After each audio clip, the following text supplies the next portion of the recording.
안녕하십니까 여러분, 제간둥이 사이다 박준입니다.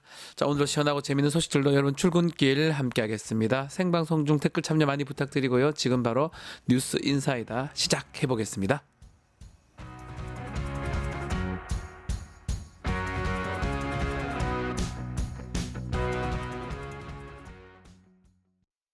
유튜브 구독하고 실시간 채팅과 댓글을 남기시면 매일매일 7천 TTCO를 드립니다.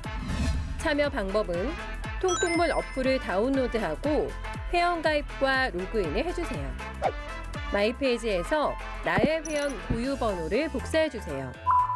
유튜브 구독 후 실시간 채팅이나 댓글창에 고유 번호를 한 번만 입력하면 준비 끝! 지금 유튜브 채팅과 댓글 쓰기 참여하고 7천 TTCO 받아가세요. 돈 버는 퀴즈쇼 증권 통파. 퀴즈를 풀면 최대 100만 원 상당의 보상을 드려요. 탈락해도 걱정은 NO. 친구를 초대해도 코인을 드립니다. 친구는 3,000원, 나는 2,000원의 코인을 무제한으로 드려요. 자세한 내용은 QR코드를 스캔해보세요. 상금의 주인공은 바로 당신. 바쁜 아침, 오늘 꼭 알아야 할 뉴스 엄선해서 대신 정리해드리겠습니다. 듣기만 해도 이해가 쏙 뉴스픽. 자, 오늘도 우리 뉴스토마토의 자랑 전현주 뉴스토마토 기자 함께하겠습니다. 안녕하십니까? 네, 안녕하세요. 자, 오늘 세월호 참사 네. 11주기 되는 날인데요. 시간이 많이 지나긴 지났는데 아직까지 그 참사 원인 정확하게 규명이 안 되고 있습니다. 11주기를 앞두고 뒤늦게 해양심판원 결론이 알려졌네요. 네, 세월호 참사는 11년 전 오늘 발생했습니다. 2014년 발생한 세월호 참사 원인은 이 조타 장치 고장과 보건력 부족 등 선체 자체에서 비롯됐다는 해양심판원의 결론이 뒤늦게 알려졌습니다. 목포지방해양안전심판원 특별심판부는 사고 발생 10년 7개월 만인 지난해 11월 여객선 세월호 전복 사건을 재결했다고 밝혔는데요. 일반 사건 사고가 이 법원의 판결을 받듯이 해양선박 사고는 해양안전심판원의 심판을 받아야 합니다. 네. 그리고 이때 작성된 이 재결서는 판결문과 유사한 성격을 지니는데요. 재결서에는 이 세월호가 잠수함 충돌 등 외부 요인에 의해 침몰된 것으로 의심되는 이 외력설은 완전히 배제됐습니다. 또 세월호의 급격한 선회는 조타수의 잘못이라기보다는 조타기가 비정상적으로 작동하면서 발생한 거다, 이런 결론을 내렸습니다. 네. 즉 2018년 세월호 선체조사위원회 견해가 타당하다, 이렇게 본 건데요. 심판부는 선체를 증축 또 개축하면서 무게중심이 높아진 탓에 보건성이 완전히 현저히 낮아져 있는 상태였다, 이렇게 설명을 했습니다. 이 사고 발생 원인에 대한 부분은 그렇고 또 476명 중 304명이 사망하거나 실종된 대규모 인명피해가 발생한 것은 이 선원들이 적극적인 구호 조치를 하지 않았기 때문이다, 이렇게 결론을 내렸습니다. 자, 그렇지만 사고가 일어났던 청해지 해운이죠. 이 결론을 받아들이지 않고 재심 청구를 했습니다. 네, 청해진 해운은 목포 회심 재결서에 승복하지 않고 네. 즉각 중앙해심에 재심을 청구했습니다. 이준석 선장과 박한결 3등 항해사도 과실에 비해 징계가 지나치다라는 이유로 재심을 청구한 것으로 확인이 됐는데요. 목포 회심 특별심판 심판부는 이준석 선장을 비롯해서 1등, 2등, 3등 항해사와 박기호 기관장에게는 면허 취소를 결정했습니다. 또 일부 기관사와 항해사에게는 업무 정지를 결정하고 선사인 청해진 해운에 대해서는 시정 명령을 내린 상태였는데요. 현재 중앙해심은 2심을 접수한 상태에서 심판 일정을 조율 중인 것으로 알려졌습니다. 네. 한편 이 10년의 세월이 지나도록 수년에 걸쳐 선체를 직접 조사하긴 했지만 세월호 침몰 원인과 또 경위를 명확히 결론 내리지 않은 탓에 청해진 해운은 이 10년 넘도록 처벌을 피해왔는데요. 청해진 해운이 재심을 청구하기는 했지만 네. 이번 재결서의 결론으로 이 세월호 침몰과 관련된 각종 음모론은 해소될 것으로 보입니다. 자, 이제서야 참사 원인이 그나마 밝혀진 것 같은데, 하지만 지금 박근혜 전 대통령 7시간 행적 아직까지 알려지고 있지 않고 있는 상황입니다. 세월호 참사 단체들이 이거에 대해서 정보공개 청구를 했습니다. 네, 박근혜 전 대통령 탄핵 이후에 황교안 당시 대통령 권한대행은 네. 박 전 대통령의 이 7시간의 행적에 대해서 대통령 기록물로 지정을 했습니다. 대통령 기록물로 지정되면 향후 30년간 해당 내용은 열람할 수 없는데요. 그러면서 당시 진상규명은 더 어려워졌었습니다. 이 세월호 참사 관련 단체들은 어제 대통령 기록관을 상대로 참사 당시 박 전 대통령의 행적을 담은 이 대통령 기록물에 대한 정보 공개를 청구했습니다. 단체는 세월호 참사는 국가가 구조해야 할 국민을 지키지 못한 비극으로 여전히 온전한 진상규명이 이루어지지 않았다며 특히 참사 당일 박 전 대통령의 7시간 행적은 진실을 밝히는 핵심이다 이렇게 강조를 했습니다. 그렇습니다. 사실 이 대통령 기록물 지정에 대한 논란은 현재 윤석열 씨에게도 해당이 되는데요. 네. 이관 업무가 현재 한창인 가운데 내란 관련 기록들도 대통령 기록물로 지정할 것에 대한 우려가 큰 상황입니다. 따라서 일각에서는 이 탄핵으로 파면된 대통령의 기록물 가운데 범죄 수사와 관련된 내용을 담고 있는 경우에는 대통령 기록물로 지정하지 못하도록 해야 한다 이런 목소리가 나오고 있습니다. 자, 다음 이야기로 넘어가 보겠습니다. 윤석열이 아쿠라비스타 자기 사저로 돌아간 가운데 경호처가 이 지하 상가에 경호 작전 지휘소 네. 이것을 차렸네요. 네, 헤럴드 경제 단독 보도에 따르면 경호처는 아크로비스타 지하 상가 소유주와 6개월 단기 임대 형식으로 계약을 했습니다. 임대요. 네, 예. 윤 씨의 경호를 위한 업무 공간을 확보한 건데요. 해당 공간은 윤 씨가 거주하는 동과 지하 주차장으로 연결돼 있어서 좀 경호에 수월할 것으로 보입니다. 6개월 임대지만 또 3개월 뒤에 나갈 것 같다 이런 얘기를 한 것으로 전해지고 있어서 아크로비스타가 아닌 사저에 추가 이동이 있는 것 아니냐 이런 해석도 나오고 있는 상황입니다. 이 등기부등본상 해당 호수는 미술계에서 이름이 알려진 유명 인사의 공동 소유로 알려져 있는데요. 네. 해당 호수를 경호처에 임대해 준 것이 맞냐라는 질문에는 답을 피했고 경호처 역시 구체적 사항은 말해줄 수 없다 이렇게 대답했습니다. 월 임대료는 1,000만 원 안팎으로 추정이 되는데 이 비용도 어떤 비용으로 지불하고 있는지도 규명이 필요해 그렇죠. 보입니다. 또 국가 세금으로 쓰고 있는지 그런 것도 확인을 좀 해봐야 될 것 같은데 윤석열 부부를 옆에서 꼭 지키고 있던 김성훈 차장 네. 결국 사퇴하겠다라고 얘기했습니다. 4월 말까지 사퇴한다 이런 얘기가 있네요. 네, 경호처 내부에서는 이 김성훈 차장에 대한 사퇴를 촉구하는 경호처 내 최초의 연판장 사태가 벌어지고 예. 있었는데요. 연판장 사태 일주일 만이자 또 윤석열 씨 파면 11일 만에 김성훈 차장은 사의를 표한 것으로 확인이 됐습니다. 김 차장은 어제 오후 2시에 전 직원을 상대로 하는 긴급 간담회를 소집했는데요. 그 자리에서 이달 내 사퇴하겠다, 남은 기간 직무에 관여하지 않겠다라는 취지로 말한 것으로 전해졌습니다. 네. 김 차장과 함께 연판장 대상이었던 이광우 경호본부장은 별도의 사의 표명은 나오지 않았고 현재 25일까지 휴가를 낸 것으로 전해지고 있습니다. 네. 이 김 차장의 사의 표명이 경찰 수사에 미칠 영향도 관심이 쏠리고 있는데요. 최근 경찰이 윤 씨에 대해서 원칙적으로 피의자 조사가 필요하다는 입장을 밝힌 만큼 수사에 속도가 붙을 거란 관측이 나오고 있습니다. 또 계속해서 이 확보하지 못했던 경호처 그 비화폰 서버 확보를 위한 경호처 압수수색을 경찰이 다시 수행할 가능성도 있다는 건데요. 그간 책임자였던 김 차장이 계속해서 빈번히 막아왔었는데 김 차장의 사퇴로 인해서 비화폰 서버를 확보할 수 있을지도 지켜봐야 할 부분인 것 같습니다. 그렇죠. 사퇴를 하면서 이제 서버 확보할 수 있는지 사퇴하는 것도 사퇴하는 거지만 뭐 구속이나 이 부분도 좀 문제 될 것 같은데요. 지켜보기로 하고요.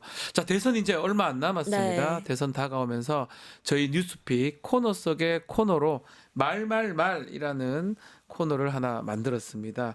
대선 주자 중에 좀 발언들 이런 것들 좀 짚어볼 만한 발언 또 장면을 소개해 드릴 것 앞으로 드리는데요. 오늘 어떤 장면을 준비했습니까? 네, 어제 국회에서 이른바 앙숙이라고 불리는 네. 한동훈 전 대표와 나경원 의원이 국회에서 만나는 장면이 있었는데요. 아, 예. 네, 오전 11시 반 한 전 대표가 먼저 국회에서 정책 발표 기자회견을 했고 곧바로 12시에 나 의원도 같은 자리에서 공약 발표 기자회견이 있었습니다. 이 한 전 대표는 발표를 마치면서 나 의원은 발표하러 가면서 조우를 하게 됐는데 두 사람은 별말 없이 어색하게 악수만 나누고 각자의 갈 길을 가는 모습이 연출되기도 했습니다. 네. 자, 어색한 악수도 있었지만 또 서로를 향한 또 날선 또 발언들도 있었던 것 같아요. 네, 발언은 저희가 영상으로 준비를 했는데요. 관련 영상 보고 이야기 이어가면 좋을 것 같습니다. 네. 이 조기 대선을 가져온 여러 가지 원인을 생각하다 보면 제가 지금 나온 후보 중에서 한동훈 후보만큼은 반드시 이겨야 되겠다는 생각을 해봤습니다. 아, 그렇습니까? 네. 누구는 절대로 안 되고 목표가 마치 누구를 떨어뜨리기 위해서 나오는 것처럼 처음부터 발언한다?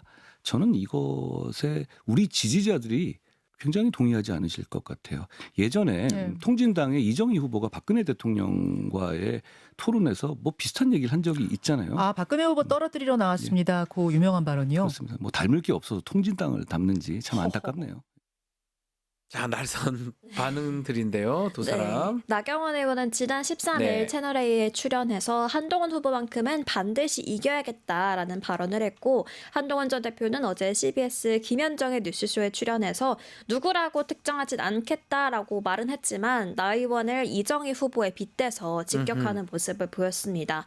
또 공교롭게도 어제 같은 자리에서 각자 정책 공약을 발표했는데요. 그마저도 어딘가 좀 비슷해 보이는 모습입니다. 네. 한동훈 전 대표는 AI 3대 강국이 되고 국민소득 4만 달러가 되고 그다음에 중산층 70%를 이루겠다라는 의미에서 347 미래성장 비전을 제시했고요. 예. 30분 뒤에 나 의원은 잠재성장률 1%를 이루고 국민소득 4만 달러 또 앞으로 5대 경제 강국으로 만들겠다면서 145 프로젝트를 발표를 했습니다. 347, 145 뭐 비슷한 듯 다른 듯 그런 느낌입니다. 나경원 의원 사진 중에 좀 놀라야 되는 게 하나 있습니다. 드럼통 사진 본인이 그걸 공개를 했는데 일단 어떤 내용입니까? 네, 나 의원은 보시는 것처럼 이거죠? 예, 드럼통 안에 들어간 채로 드럼통에 들어갈지언정 굴복하지 않는다라는 손팻말을 야. 든 사진을 이 드럼통 정치 앞에 많은 국민들이 공포에 떨고 있다면서 진실을 말하려면 목숨을 걸어야 하는 비정상적 사회를 바로잡겠다라는 문구와 함께 해당 사진을 게시했습니다. 이재명 전 대표를 겨냥한 건데요.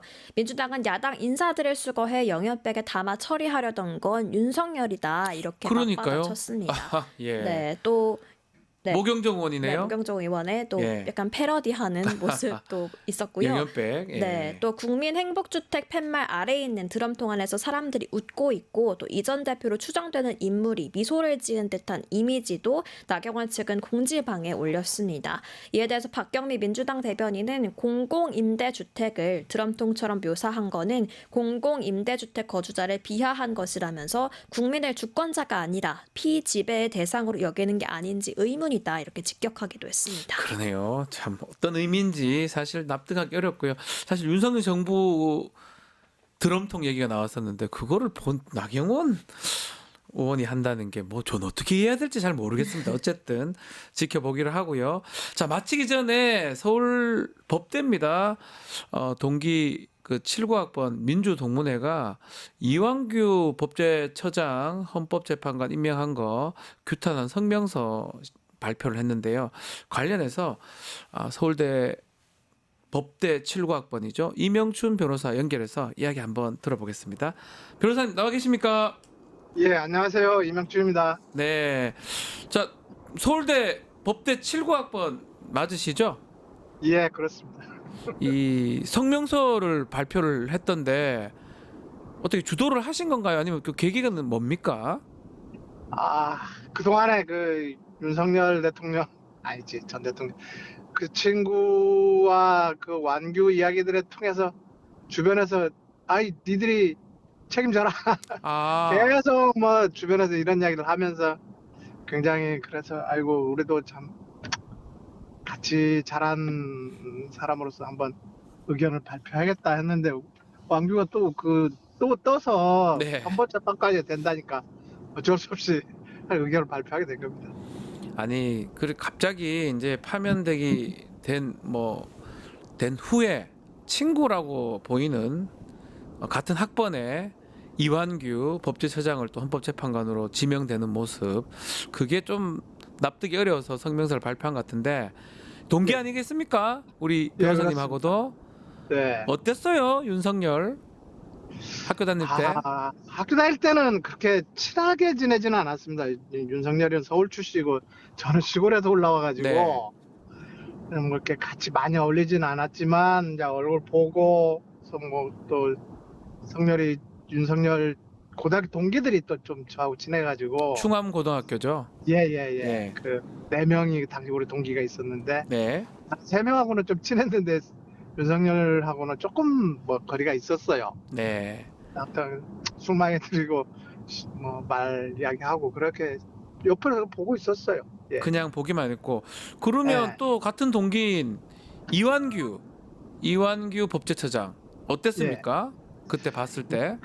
이완규는 계속 아니 저도 그렇게 뭐 학교 생활에 막 나서지는 않았지만 네. 이완규 이렇게 크게 나서거나 뭐 전체 그러지는 않고 좀 조용히 지냈던 친구였고 네. 그런 과정에 그냥 뭐 하다가 말하자면 그 약간의 그 당시 워낙 뭐 누구나 다 한 번씩 당하는 뭐 이런 일도 하고 네. 그랬는데 상당히 오랜 기간 지나서 이제 이렇게 또 뭐 뉴스나 이런 걸 통해서 이렇게 접촉하게 된 거죠. 진짜 한 79학번이니까 지금 거의 한 50년 지나서 그렇죠. 지금 TV에 두 사람이 나오는데 어떻습니까? 뭐 끝으로 좀 하고 싶은 말씀 있습니까? 이 친구들한테 동기생들한테 하고 싶은 말씀? 아니 저희로서는 하여튼 그 80년도 전두환 그 시절이 우리 20대 초반을 작성했고 그렇죠. 장수했고 그게 지금까지 저희 삶에 결정적 영향을 많이 미칩니다. 정치적 입장이라든지 네. 행동에 있어서 뭐 그렇게 입장을 미치는데 또 몇십 년 후에 동기가 또 겸용도 선포하고 거기에 또 그 옛날의 악몽도 살아나고 이래서 정말 역사와 그 국민 전체를 위한 행동이 무언가를 좀 고민해야지 네. 자기 그 개인이나 혹은 집단 폭 좁게 해서 나라가 좀 불안하고 또 이렇게 되는 것은 좀 옳지 못하다. 네. 뭐 개인적으로야 뭐 나는 이렇게 잘 살겠다 결심할 수 있지만 그 결심이 혼자 갖고 되는 것도 아니고 그렇죠. 주변의 요구 뭐 이런 것들 통해서 하는 거기 때문에 지금 이완규나 윤석열이가 그 주변의 어떤 그 요구는 참 엄중한 건데 맞습니다. 너무 그 가볍게 행사를 하는 것 같습니다. 행동을. 그래서 뭐 이 얘기 질문이 제가 좀 그렇긴 한데 서울대 법대 사실 뭐 지금은 로스쿨이 됐지만 가장 뭐 정말 명문이고 가장 좋은 또 들어가기 어려운 가장 어려운 과고 학교인데 요즘 비판을 많이 받고 있어요, 변호사님. 맞습니다. 네, 어때요? 서울대 법대 나오셨는데? 당연합니다. 이런 비판 받아도 쌉니다. 그리고 자부심 있었지 않습니까, 우리 변호사님은? 지금도 자부심이 그렇죠. 있죠. 최고의, 이게 많이 조용히 진짜 좀 법조의 많은 부분들의 네, 나쁜 일도 동문들 했지만 나쁜 일요. 예, 좋은 일도 그냥 그 많은 판례들도 만들어내고 재판 그다음에 법조 생활들을 많이 이렇게 인조하는 데도 기여도 하고 뭐 아무튼 여러 행동을 해서 뭐 자기 역할들을 한 부분들도 참 많은데 당연히 그렇죠. 예, 정치적으로 이렇게 너무 나가서 네, 그 한쪽 편을 드는 정치 활동을 한 것이 참 잘못된 것이다. 네, 네. 알겠습니다. 변호사님 나중에 한번 스튜디오 직접 모시고 한번 얘기 좀 더 들어보는 시간 좀 가져보겠습니다. 예, 알겠습니다. 네, 변호사님 오늘 말씀 감사합니다. 예, 고맙습니다. 네, 이명춘 서울대 법대 79학번 변호사님하고 함께했고요. 자, 오늘 뉴스픽은 여기서 마무리하겠습니다. 전윤주 기자 감사합니다. 네, 고맙습니다.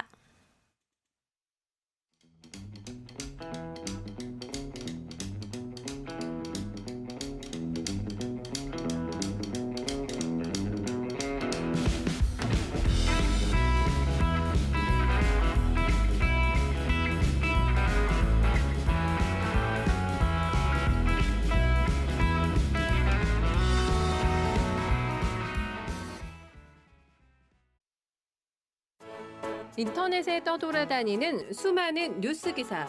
아직도 포털에서 일일이 검색하세요? 이제 뉴스통에서 터치 한 번으로 손쉽게 확인하세요.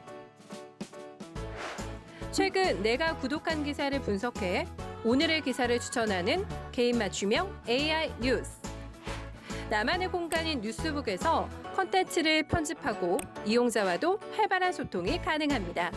사진과 영상 자유롭게 이동하고 언론사 기자들이 실시간으로 업로드하는 동영상도 확인해보세요. 더욱 풍성하고 새로워진 뉴스통. 지금 바로 만나보세요. 국내 MTS의 선두주자 증권통. 모든 투자 자산을 한눈에 오케이. 투자 고수의 거래 내역을 구독하고 주식 투자를 더 쉽게. 거슬리는 하단 광고도 노에드 가입하면 더 넓고 더 많아지는 나의 관심 종목들. 쉽고 빠른 주식 투자 증권통. 리서치 앱테크 아직 시작 안 하셨나요? 생각만 공유해도 리워드가 쌓이는 서치통. 지금 시작해보세요. 원아이디 로그인 후 패널 가입 시 약 3,000원 상당의 리워드 적립. 리서치에 참여하실 때마다 현금처럼 사용 가능한 PTR 적립. 내가 초대한 친구가 패널 가입을 할 때도 리워드 적립. 지금 바로 서치통해서 우리 지역, 우리나라의 사건, 사고들에 대한 리서치에 참여해주세요. 자, 하루도 조용할 날 없는 언론 정치권. 자, 속사포처럼 빠르지만 시원하고 통쾌한 말씀 기대해 보겠습니다. 최진봉 교수 함께합니다. 안녕하십니까, 네, 교수님. 안녕하십니까? 자, 또 최진봉 교수님 오늘은 그렇게 한은 안 나셨어요. 좀 날 그렇지만 것 같아요. 한알 계획입니다. 얘기, 있습니다. 한알 주제 예. 어떤 이슈가 우리 교수님을 가장 한하게 했을까요? 저는 그 지기현 판사가 화를 나게 하네요. 지기현 부장판사. 아니 예외가 왜 이렇게 많아요? 자, 첫 번째부터 얘기를 해볼게요. 네. 윤석열 구속 취소 어떻게 된 겁니까 대체? 네. 날과 시간의 차이. 뭔 차이죠? 아니 지금까지 계속 날로 계산해 왔잖아요. 네. 검찰도 그렇게 해서 구속을 했고요. 구속 영장을 청구를 했고요. 그래서 구속이 됐어요. 네. 근데 그걸 계산을 다시 해가지고 시간을 해보니까 아닌 것 같다. 그래서 풀어줘. 그때부터 열이 받아 있었거든요. 열이 받으셨습니까? 그때부터 예. 이해가 안 되잖아요. 아니 평상시 했던 방식과 너무 다르게 하면 네. 아니 그게 그리고 그 형사소송법에는 날이라고 돼 있지 거기 시간이란 말은 없잖아요. 그러니까요. 일로 돼 있지 일이란 표현으로 돼 있잖아요. 본인만의 해석 같은데. 네, 그런 방식으로 해서 풀어준 때도 논란이 됐지만 이제 형사재판 가는데 공개를 안 해. 사진을. 아니 예를 들면 지금까지 전두환, 노태우, 박근혜, 이명박 4명의 전직 대통령들 전부 다 재판 받을 때 공개했습니다. 그리고 그러니까 뭐 재판장에 들어갈 때 전부 다 정무를 해서 들어갔어요. 사진 찍히고. 왜 윤석열만 예외인 거예요, 대체? 특혜다 이거는. 그 특혜를 준 거다. 당연히. 아니, 그리고 또 핑계도 참 나는 이해가 안 돼요. 뭐 접수를 하긴 했는데 너무 급하게 와가지고 네. 피의자한테 물어볼 기회가 없어서 피고한테 물어볼 기회가 없어서 안 했대. 뭐 하는 짓입니까? 원래 이렇게 중요한 사안, 특히 공익이 우선되는 이런 사안, 국민들에게 알 권리가 정말 필요한 상황 이러면 판사가 결정하면 되는 거예요. 네. 굳이 물어야 되는 건 아니잖아요. 동의를 받아야 돼요? 물어볼 수는 있지만. 네. 그래요, 안 그래요, 박지훈 변호사? 저 판사가 아니지만 네, 법조인으로서. 뭐 일단은 네. 그 절차가 뭐 있다고 하긴 하더라고요. 네, 근데 꼭 다음에 보면 알 것 같아요. 다음에도 비공개로 할지 네. 21일이 월요일 재판인데 똑같이 한다 그러면 저는 교수님 말씀이 맞는 거고요. 혹시나 그 다음에 바뀐다 그러면 어떤 절차적인 부분들이 있는 게 아닌가 또 뭔 생각을 절차적인 해봅니다. 부분이야. 그냥 자기가 그때도 원래 재판관이 네. 정말 공익에 맞다고 하면 그렇게 할 수도 있는 거예요. 맞습니다. 굳이 그렇게 안 하는 이유가 뭐냐는 거예요, 제 말은. 네. 왜 윤석열만 예외가 많아 이렇게. 그러니까요. 짜증나게 진짜. 사실 동기입니다. 네. 저희 법무관을 같이 했었어요. 그러니까. 네. 그래서 제가 반성하세요. 제가 뭐 잘못한 건 그건 아니지만, 아니지만 네, 저도 동기니까 사실 같이 반성하세요. 저도 납득할 어쨌든. 수 없는 부분들이 많아서 같은 생각을 갖고 있습니다. 자, 좀 이어가겠습니다. 네. 윤석열 지난 11일 날 관저에서 퇴거하고 자 사저로 자기 집으로 갔는데 퇴거할 때 지지자들하고 포옹하고 네. 마이크를 막 찾는 모습도 포착이 됐습니다. 진짜 이게 어떻게 보셨습니까? 제정신이 아니다 이런 생각이 네. 들었어요. 뭐 하는 겁니까 지금? 아니 파면돼가지고 쫓겨나가는 신세 아니에요? 네. 뭘 자기가 잘했다고 거기서 내려가지고 그 대학생들 그 대학생이랑 과잠 다 입고 온 사람들. 그러니까요. 그것도 보니까 특정 어떤 조직인가 단체 같더라고요. 거기서 이제 나온 분들 같던데 인터뷰한 내용을 보니까 그리고 그 전에 그 유튜브에서 그 신의 한수가 거기서 뭐라고 얘기했습니까? 젊은이들 앞으로 나오세요. 나이신 분들은 뒤로 좀 빠지시고 네. 앞에 서는 사람들은 주민등록증 보여주시고 이런 얘기를 하잖아요. 맞습니다. 일부러 앞에 세운 거 아니에요? 일부러 젊은이들 대학생들이 자기 지지한다, 윤석열 지지한다 이런 모습 보여주고 싶은 거죠. 이렇게 연출해야 되겠어요? 아니 지금 죄송합니다. 창피한 줄 알아야지. 화가 많이 나셨네요. 예. 창피한 줄 알아야지. 뭐 파면돼서 나가는 저 자리에서 정말 진짜. 저 쇼 같은 행동을 한다 이 말씀이시군요. 석고 대제를 해야 될 거 아니에요. 석고 네. 대제를 국민 앞에 미안하고 죄송하고 이런 네. 혼란을 일으키고 국민들 불편을 일으켜드리고 국가를 엉망으로 만들어서 정말 사죄합니다. 용서해 주세요. 이렇게 해도 용서를 할까 말까요. 용서 네. 못하지만 그럼에도 불구하고 무슨 개선 장군이에요, 자기가? 뭐 주먹을 또 쥐고 뭐 웃으면서 손을 흔들고 지지자들을 향해서 그 뭐 젊은이들 다 포옹을 하고 마이크로 왜 찾아 거기서 연설하려고? 네. 연설하고 있네. 이런 표현이 연설하고 있네라는 표현이 전라도 사투리입니다. 네, 아 그렇습니까? 네, 모르셨죠? 몰라요. 연설한다는 표현에 연설하고 있네 이런 표현이 있어요. 그래요? 뭐 뉘앙스가 중요해요. 그 인토네이션이라고 그러죠. 저는 대구 사투리 한번 말하고 싶은데 그건 다 하세요. 욕설 같아서 말을 못하고 연설하고는 사투리가 괜찮아죠. 있습니다. 연설하고 있는 건 있는 괜찮습니다. 괜찮아요. 어디서 연설하려고 그러냐고 지금. 저는 사실 저렇게 젊은 친구들 중에 윤석열 지금 내란 행동 계엄했던 것을 잘했다고 보는 분들이 저게 그렇게 저는 본 적이 없거든요. 저는 없어요. 제주에 주변에 있는 사람. 제주에는 없습니다. 저희 네. 아들도 지금 대학생인데 글쎄요. 저희 아들한테 물어봐도 아니 우리 학교에도 그런 애들 없어 이렇게 얘기하는데 저게 과잠 같은 거 읽고 저렇게 하는 친구들은 네. 어떤 생각을 갖고 있는 건지 그러니까요. 글쎄요. 웃음이 나오냐고 지금 얼굴에 난 진짜 보면서 짜증나. 웃음이 나와 지금?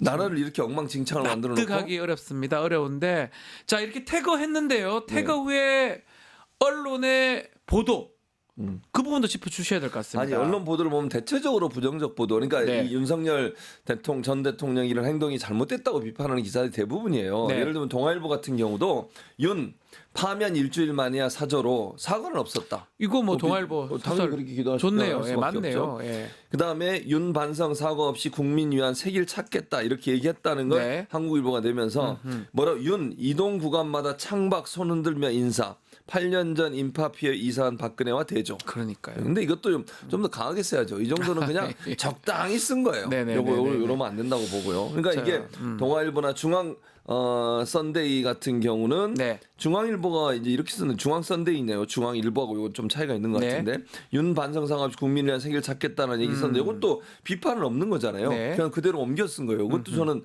좀 문제가 있다고 생각해. 네. 그냥 이걸 예를 들어서 반성사가 없었다 이 말만 강조하지 말고 이런 부분이 얼마나 잘못됐는지 하는 부분을 짚어줬으면 좋겠고요. 사설도 좀 소개해 주십시오. 사설 동아일보. 같은 경우는 동아일보는 예. 다 이기고 돌아왔다. 이게 이제 윤석열이 했던 말이죠. 본인 발언이죠. 예, 네. 5년 하나, 3년 하나. 기이한 정신승리. 그래요. 제대로 썼네 좀 이거는. 잘 썼네요. 요즘 동아일보가 이제 이런 건 잘 쓴 것 네. 같아요. 윤석열에 대해서는. 국민일보.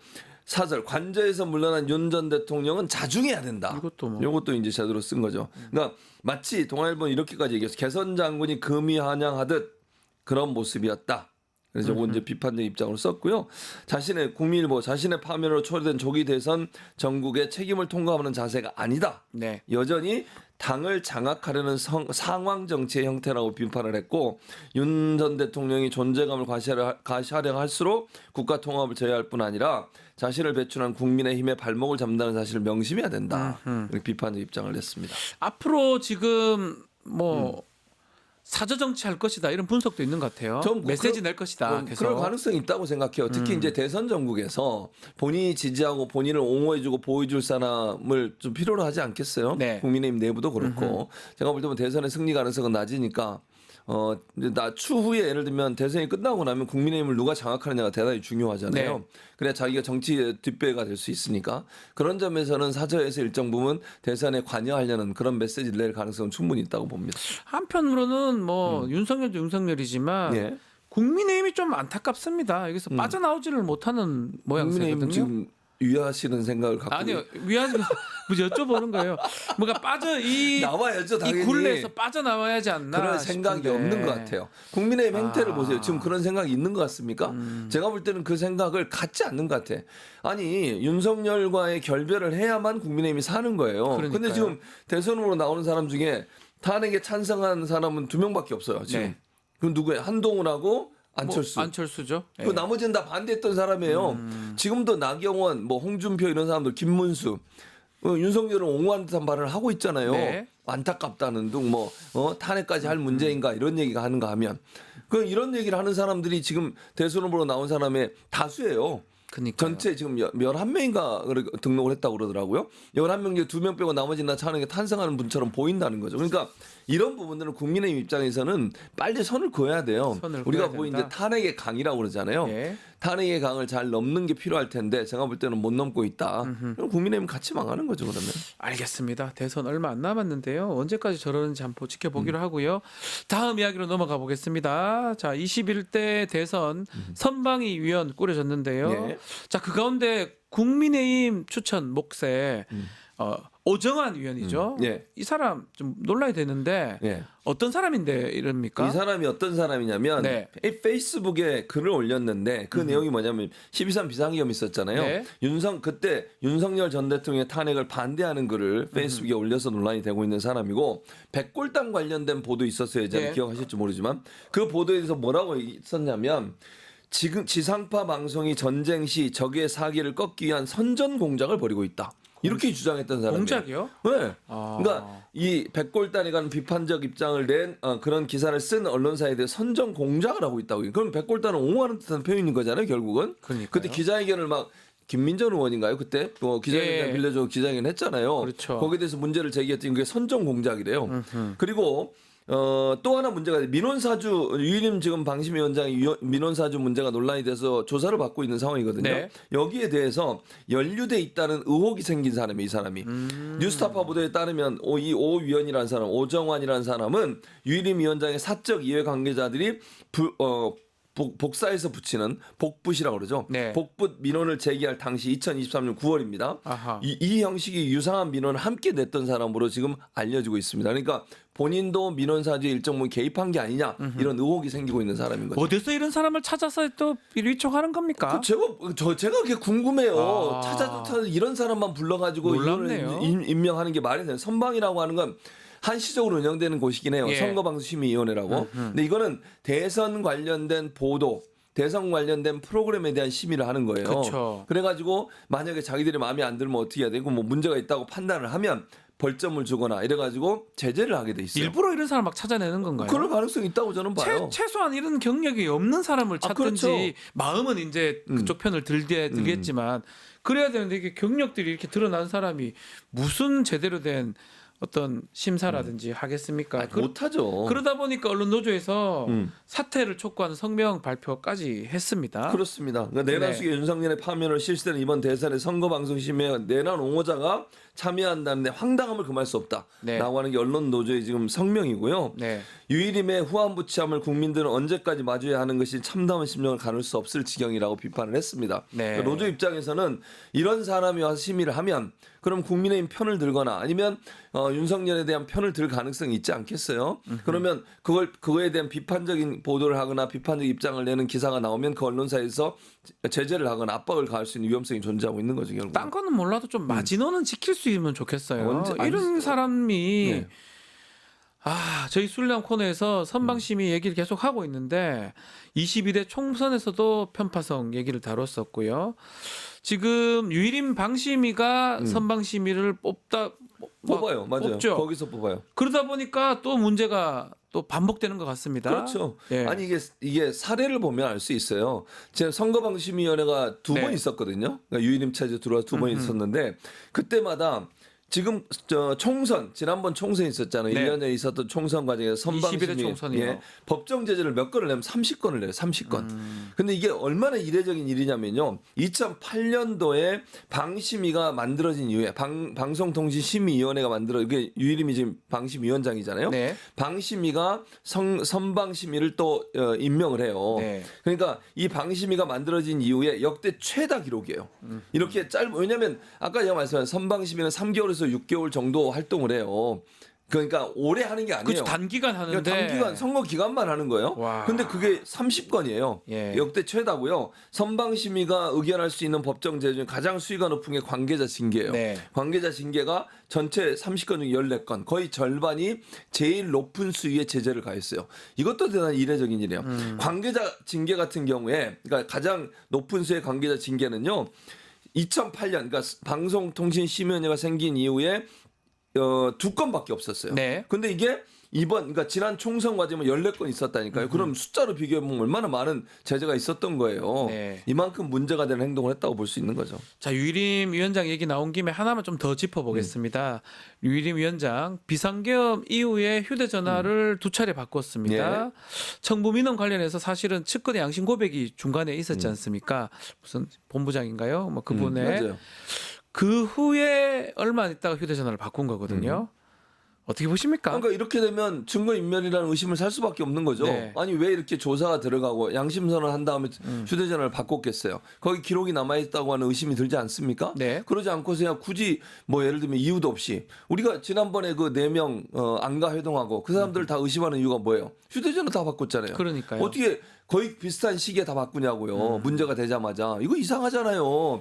사람이 휴대전화를 왜냐면 이거 바꾸는 것도 귀찮을 뿐만 아니라 네. 이거 특별히 바꿀 이유가 없는 거잖아. 안 바꿔요. 네, 박지원 변호사 잘 안 바꾸잖아요. 저는 그냥 뭐 계속 쓰죠. 그러니까요. 왜 네. 바꾸냐고요. 뭔가 뭐 최신 지우거나 기종이 나오면 몰라도 깡통폰 만들려고 하는 게 그렇죠. 아닌가 의심이 나쁜지, 드는 거예요. 나쁜지. 네, 그래서 물론 뭐 이건 조사를 해봐야 되겠지만 네. 유일임 이 위원장이 이렇게 휴대전화를 바꾼 이유가 뭘까? 그것도 특히 그 양심선언이 국회에서 나온 이후에 이런 행동을 했으니까 증거를 인멸하려는 의도가 있지 않나 이런 의심이 강하게 드는 거죠. 아, 하나에서 열까지 다 이상해요. 하여튼 자, 어제 21대 대통령 선거 기사심의위원회 네. 선심이라고 하는데요. 네. 출범했는데 여기서도 또 이상한 인사들이 참여한다 얘기가 있습니다. 그러니까 선심위는 언론중재위원회에서 하는 네. 거예요. 그러니까 두 개가 다른데요. 네. 선방위는 그러니까 선거방송심의위원회는 방송 프로그램을 심의하는 거고요. 네. 선거기사심의위원회는 신문, 인터넷 신문이나 신문. 왜냐하면 거기는 방심해서 못해요. 방심위는 방송 프로그램만 하는 거예요. 그러니까요. 그래서 이제 이거 다른 건데요. 선심위는 아까 말씀드린 언론중재위원회 산하에 만들어지는 곳인데 여기에 국민의힘이 또 추천한 사람이 한기천 위원이라는 사람이 있어요. 이 사람이 공원년 들어보셨죠? 알죠. 잘 아는 곳이죠. 떠서 뽑아갔군요. 여기 대표예요.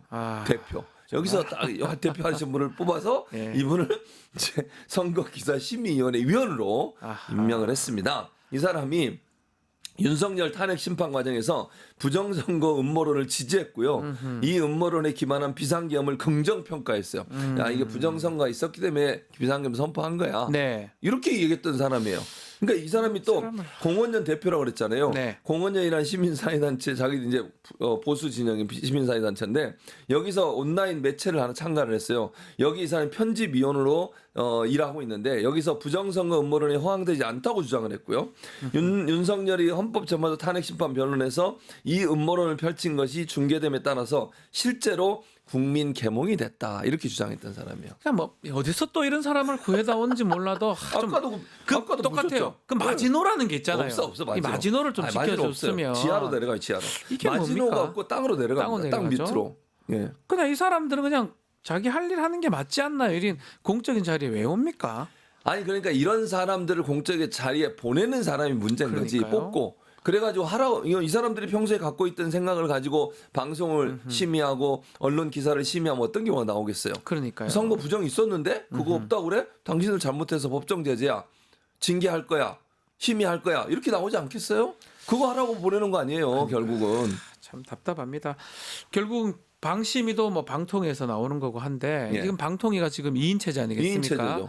모든 재판 방통위 지고 있습니다. 지고 2인 있죠. 체제. 네. 앞으로 이렇게 선방위에서 의결한 것도 이런 등등으로 무효가 되거나 불법되는 거 아닌가요? 그러니까 이제 선방위는 방심위도 마찬가지로 선방위는 제재할 권한은 없어요. 네. 심의만 해서 벌점만 때려. 그럼 그걸 집행하는 곳은 방통위예요. 그러니까 방통위는 행정기관이고 방심위는 일반 그러니까 뭐 우리 그 공적 기관은 아니에요. 그렇죠. 사실은. 민간 기관이죠. 기구예요. 그러니까 예. 거기서 심의만 하고 심의를 해서 벌점을 내리면 이걸 가져와 실제 징계를 때리는 곳은 방통위예요. 방통인데. 근데 그러니까 이제 소송은 어디에 대해서 하겠어? 방통위에 대해서 하지 방심에 대해서 하는 건 아니고.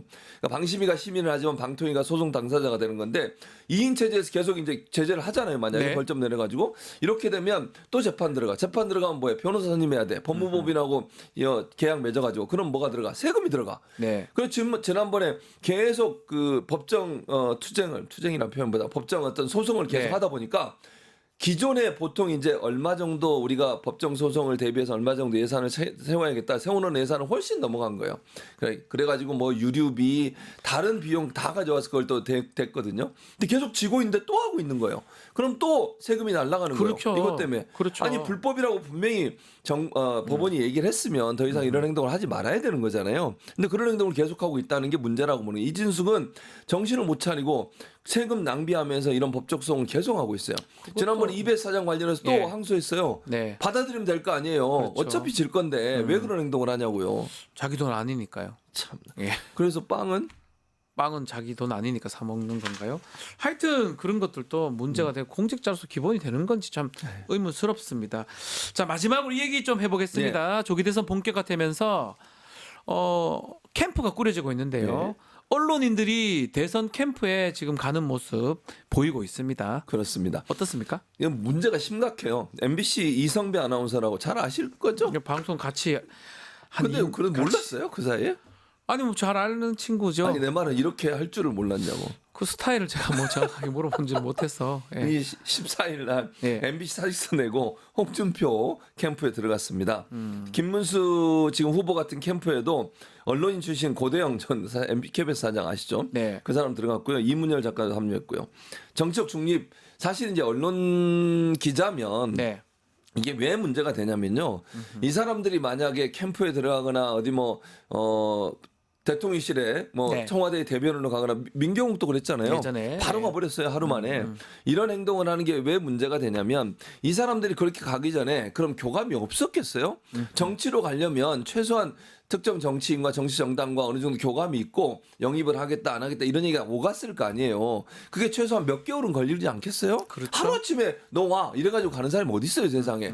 정치적 성향도 맞아야 되고 정책적인 어떤 방향도 맞아야 되니까. 그러면 그 사이에 그 사람이 방송에서 했던 발언이나 기사를 썼던 기사는 이미 오염이 돼 있는 거예요. 편파적인 거잖아요. 기자가 그런 편파적인 입장을 가지고 기사를 쓰면 어떡합니까? 그거는 이재명 캠프에 갔다 해도 마찬가지인 겁니까? 마찬가지예요. 어느 캠프에 가든. 예를 들어서 그러니까 정치적으로 어떤 행동을 하면 기자가 최소한 제 주장은 그거예요.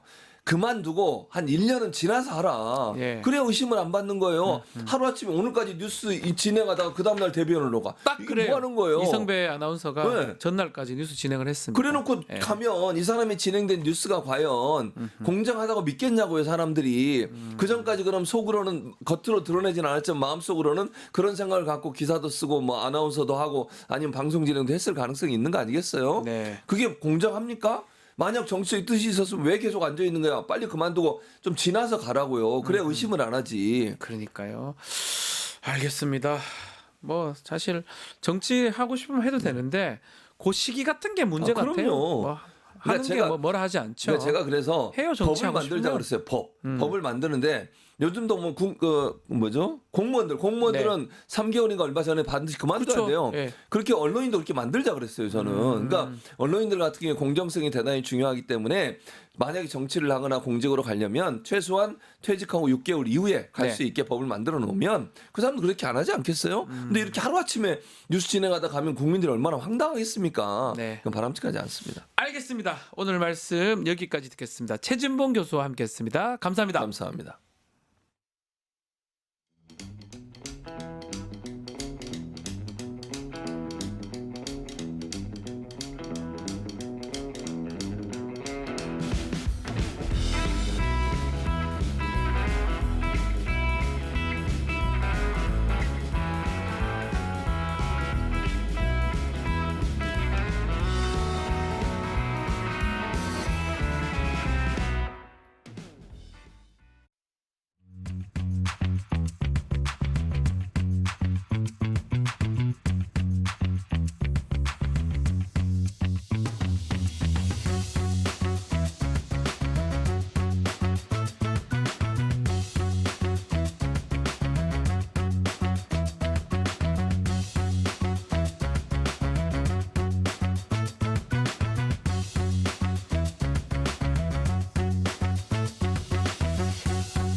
가장 뜨거웠던 정치권 이슈 짚어보겠습니다. 이슈 화합. 김지호 민주당 경기도당 대변인, 장유민 변호사 두 분 함께합니다. 안녕하십니까? 네, 안녕하세요. 자, 대선 얘기 좀 해보겠습니다. 민주당, 국민의힘 대선 경선 후보 등록 이제 마감이 됐습니다. 민주당은 이재명, 김동연, 김경수, 국민의힘은 뭐 김문수, 한동훈, 홍준표, 안철수, 이철우, 유정복, 나경원, 양향자 등등입니다. 자, 일단 후보들 이게 면면을 좀 보면 어떻습니까? 좀 예상대로 된 겁니까? 김지호 대변인. 일단 민주당 같은 경우는 이재명 대표라는 가장 강력한 후보, 그리고 김동연, 김경수 이 세 분이 우연치고는 너무 공교롭게도 다 광역 단체장을 했던 행정가 출신입니다. 그러네요. 딱 지금 사실은 미국과 막 관세 전쟁, 나라가 혼란스러운 이 시국을 정말 어떻게 잘 수습할 수 있는 행정가가 필요하다. 이런 부분이고요. 김동연 현 지사 같은 경우는 사실은 그 기획재정부 장관 부총리를 역임했기 때문에 지금 경제적인 부분, 미국과의 관세 문제 관련해서 굉장히 강점을 어필하고 있고 그 부분에 대한 콘텐츠도 지금 이야기하고 있습니다. 또 김경수 전 지사 같은 경우는 최근에 뭐 자영업자 관련해서 정책을 발표한다든지 여러모로 어떤 전통적인 민주당 지지층을 다지는, 그래서 물론 이제 여기서 가장 큰 지지를 받고 있는 거는 이재명 전 대표지만 경선이라는 게 그렇습니다. 이 서로 경쟁하면서 본인들이 가지고 있는 영역을 넓히는 게 목표거든요. 이 아이돌 그룹도 솔로보다는 그룹이 흥행이 잘 되는 게 아이돌 그룹이잖아요. 그럼요. 각기 그러니까 아이돌 중에 솔로도 있죠. 그래서 각기 다른 개성과 특징들이 혼합되면서 그 시너지 효과를 내는 거거든요. 지금 민주당은 그런 형국인데, 자, 국민의힘은 뭐 빅텐트다 뭐다 뭐 8명 나왔는데요. 제가 이제 댓글로 보니까 거지 운막인가요? 뭐 이런 또 그거 하세요. 거지라니요. 아니 뭐 제가 얘기한 게 아니라 댓글에 뭐 거지 운막이냐. 소신이 가신 건 아니겠죠? 네, 그런 말도 있습니다. 면면을 보면은 김문수, 홍준표 좀 약간 꼰대스러운 그 구정치, 이번이 마지막 도전이다. 그리고요 이철우, 유정복, 양향자 이분들은 대선의 목표가 있다기보다는 현 본인들의 어떤 그 광역 지자체장이나 향후 총선을 포석에 두고 홍준표 전 시장을 벤치마킹해서 나온 것 같다. 그럼 뭐 안철수 후보 같은 경우는 매번 나오시는 분 아닙니까? 그리고 이제 나경원 후보 같은 경우는 많이 급한 것 같아요. 계속해서 선거에 나오셨는데 계속해서 떨어졌잖아요. 그러다 보니까 이제 뭐라도 해가지고 내가 눈에 한번 띄워보겠다. 이러다 보니까 드럼통도 들어가고 이러는데요. 우리 정치권에서는 그렇습니다. 연쇄살인범, 사회에 무리를 일으킨 사람도 저녁 9시 뉴스에 나온다. 그러니까 어떤 정치가로서 뭐 좋은 이미지를 줘야 되는데 뭔가 좀 엽기적인 이미지로 화제를 불러일으키는 정치 지도자는 지지를 받기도 어려울 뿐더러 전반적인 국민의힘의 어떤 시너지 효과를 내기보다는 좀 격을 떨어뜨리고 시너지 효과를 반감시키는 역할을 할 수 있다. 이런 평가가 많습니다. 국민의힘 자체가 뭐 어떻게 보면 지금 말씀하셨지만 후보도 좀 더 많은 것 같아요. 11명인데 뭐 사실은 8명 정도가 이제 후보자로 봐야 될 것 같은데 다 뭐 될 수도 있겠지만 어떻게 보입니까? 국민의힘 같은 경우. 일단 오세훈 시장이 빠진 자리가 좀 보이고 찬탄 반탄으로 이제 구도상으로 나뉘는 것 같아서 그게 표가 어떻게 이제 왔다 갔다 할 것인지 그리고 이른바 윤픽이 누구인지 뭐 이를테면 김문수 전 장관은 윤석열 대통령과 또 무관하지 않고 나경원 의원도 그 교감하에 나왔다는 취지로 본인이 깃발을 걸어서 봐야 되는 포인트들이 좀 곳곳에 국민의힘은 좀 포진해 있는 것 같아요. 그리고 아마 역선택 방지 조항이라는 이유로 사실상의 당원 내진 지지층이 같이 참여하는 그런 이제 선거인단 구성이 될 텐데 그렇다면 이른바 찬탄파들이 얼마나 그 포션을 차지할 수 있을 것인가도 상당히 이 당의 현실을 좀 보여주는 하나의 좀 지표가 될 것 같습니다. 김두관 전 의원 출마입니까 불출마입니까? 지금 정확하지는 않는 것 같아요. 일단은 민주당 경선은 예. 경선 등록을 안 했기 경선 안 때문에 나오니까 뭐 민주당 경선은 참여를 안 할 것 같고 좀 더 좀 숙고의 시간이 필요해 보입니다. 김부겸, 김두관. 숙고가 이거 끝난 거 아니에요? 그러니까 하려면 무소속으로 가는 거잖아요. 하려면. 본인들이 뭐 내가 민주당 경선은 참여하지 않았지만 뭐 대선 출마가 아닌 건 아니다. 이런 입장을 지금 내고 있기 때문에 좀 지켜보고 있는 지켜봐야 상황인데요. 된다. 예. 사실은 뭐 김부겸 총리도 그렇고 김두관 전 의원님도 그렇고 민주당에서 어쨌든 총리까지 하고 장관도 하고 국회의원까지 하신 분들 아니겠습니까? 그렇죠. 두 민주당 분 다. 후배로서 예. 저는 이 분들이 민주당을 좀 저버리지 말았으면 좋겠고 어디 가지 마라. 예, 그리고 지금의 시대 정신이 뭐냐. 내란 세력 척결 아닙니까? 내란 세력 척결을 위해서는 하나의 미랄로 뭉쳐서 같이 힘 합쳐서 싸워야 됩니다. 지금 힘들게 여기까지 왔는데 좀 이 대오에서 벗어나지 않기를 간곡히 부탁드립니다. 그 결국은 3파전이 되는데 지금 또 이 두 사람이 나갈지 안 나갈지 이 부분도 좀 걸려 있고 흥행 얘기가 해요. 네. 흥행 안 되는 거 아니냐 이런 얘기가 있거든요. 네. 장 변호사님 근데 어떻게 보십니까? 흥행이 중요한 거는 네. 정말 승리를 이끌어낼 수 있는 흥행이어야 중요한 거예요. 아마 국민의힘이 흥행이 될 거다 하는데 네. 이미 한덕수 대행이 찬물을 끼얹어 버린 측면이 있고 그러니까 거기도 흥행에는 빨간불이 들었고 그럼 민주당은 애초부터 흥행 포인트는 없는 거 아니냐라고 하는데 일단 정책 경쟁하겠다고 김경수 전 지사도 이야기를 하고 예. 있고 뭐 룰 관련해서는 조금 시시비비가 있었습니다만 그 부분과 관련해서 다 묻어놓고 가기로 했기 때문에 아마 정책, 비전, 미래, 시대 정신 이런 부분이 저는 민주당의 주된 논의의 장이 돼야만 하고 또 그렇게 될 것 같아요. 지금 흘러가는 국면은. 근데 대비되는 국민의힘은 대단히 좀 안타깝죠. 네. 지금도 너는 왜 탄핵을 어떤 입장을 가졌냐. 나경원 의원도 언론 인터뷰에서 최근 또 우리 당의 주자들 중에 도저히 같이 갈 수 없는 사람이 있다. 한동훈 얘기하는 겁니까? 부인하지 않아요. 네. 그러면서 서로 거의 물어뜯고 하는 그런 부분이 눈살을 찌푸리게 할 거예요. 거기다가 한덕수 대행의 이 장외 이 그렇죠. 참전으로 예. 완전히 스텝이 꼬여버렸기 때문에 흥행의 빨간불은 정작 이 국면에서는 국민의힘이 더 걱정해야 되는 거 아닌가. 더더군다나 파면된 대통령을 낳은 정당입니다. 근데 참 많은 사람들이 나왔어요. 신나서 나왔어요. 그건 모르겠어요. 20명까지 얘기되다가 결국 11명까지 적은 숫자는 아닙니다. 상당히 많다고 봐야 될 거 아닙니까?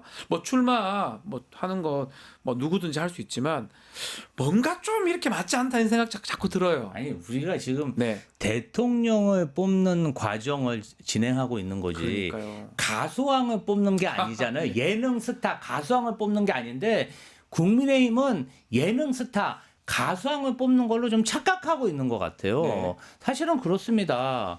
아니 슈퍼스타 뭐 아이유 같은 슈퍼스타가 나와가지고 정말 어떤 가요 프로그램에서 노래를 부르는 것하고 뭔가 좀 잔잔바리 같은 고만고만한 사람들 여러 명 나와가지고 이렇게 하는 게 어떤 게 더 흥행이 나겠어요? 아니 마이클 타이슨 경기를 보시겠어요? 어제 저기 순위권 밖에 있는 그런 동네 양아치들 이렇게. 아니 물론 이제 그런 것들. 거짓말에다가 동네. 아니 이건 비유입니다. 비유인데 네. 뭔가 좀 그런 사람들이 막 엎치락 뒤치락 하면서 뭔가 욕도 하고 엽기적인 모습을 보이는 게 어떻게 보면은 호기심도 생기고 재미있기는 하지만 그렇게 나라를 결정할 수 있는 리더를 뽑는 데는 좀 격에 맞지 않는다. 아니 마이클 타이슨이 어떻게 훅을 날리나, 스트레이트를 하나, 어퍼컷을 날리나, 이 한 방 한 방에 더 많은 사람들의 관심이 있는 거 아니겠습니까? 네. 그래서 흥행이라는 그러한 어떤 정의도 다시 해야 된다. 아니 뭐 정치부 기자들 네. 본인들 재밌으라고 선거하는 건 아니잖아요. 경선하고. 그래서 제가 봤을 때는 지금 이재명 대표가 하루하루 이 보내는 그 일정과 메시지에 대해서 온 매체와 언론 또 국민들이 집중하고 있습니다. 그런 게 저는 바로 흥행이라고 생각합니다. 흥행이다. 네.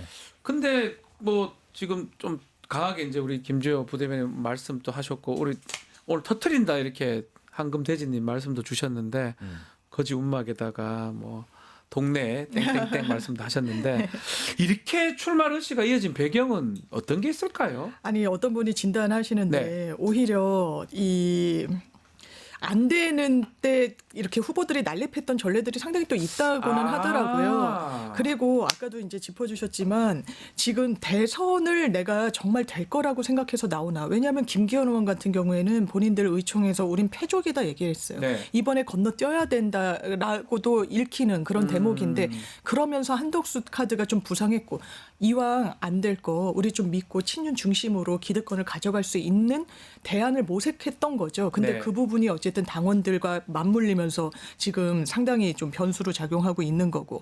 그러면 왜 나왔을 것인가? 저는 바로 이어질 당권 그리고 국민의힘 대선 후보가 되면 그 부분이 당대표 지위를 갖게 되는 거고 사실상 당을 진두지휘하는 그런 측면도 있는데 그런 부분과 관련한 본인의 기득권을 갖기 위해서 내지는 그 이후에 지방선거와 관련한 어떤 지분을 갖기 위해서인 측면이 더 맞지 않을까요? 왜냐하면 그렇기 때문에 당내 정치에 대단히 골몰하는 것 이상으로 확장성, 정책, 비전 못 보여주고 있거든요. 그렇죠. 이게 한 단면인 것 같습니다. 자, 그래서 한덕수 총리 권한대행 얘기가 계속 나옵니다. 결국은 후보 등록을 안 했어요. 어제 마감했는데. 자, 이렇게 된다면 앞으로 뭐 무소속 해가지고 뭐 합치는 등등 여러 가지 얘기가 있는데 출마하는 겁니까 마는 겁니까? 어떻게 보십니까? 자, 이 한덕수 권한 대행이야말로 네. 지금 아주 사악한 정치, 미래 어떤 대통령, 미래 정권에 대한 사실상의 준비된 쿠데타 준비를 하고 있는 게 아닌가 할 정도로 지금 굉장히 권한 대행으로서 하지 말아야 될 짓. 지금 나라가 혼란스럽게 하는데 굉장히 이 사람의 책임이 크다. 네. 저는 이렇게 생각하고요. 예. 한덕수 권한 대행은 지금 선거를 중립적으로 이끌고 뭔가 나라를 안정시키는데 올인해야 되는데 그렇죠. 지금 직권 남용을 해서 남용을 해가지고 본인의 권한도 아는 헌법재판관을 면서 나라를 혼란스럽게 하고 있으며 지금 사실상 대권 행보를 하고 있습니다. 그러니까 지금 선거를 정말 공정하게 준비해야 될 권한 대행이 대권 행보를 하고 있어요. 이게 말이 됩니까? 어제 그제도 말이죠. 국회에 나왔어야 됩니다. 국회 상임 대정부 질문가 있으면 국무총리가 와서 2번 불참했어요. 이 부분과 지금? 관련해 그 무단 불참입니다. 네. 특별한 사유도 없는데 그냥 자기가 광주 내려가갖고 대권 행보해야 되니까 나는 국회 못 가겠어. 그래서 그냥 가버린 거예요. 네.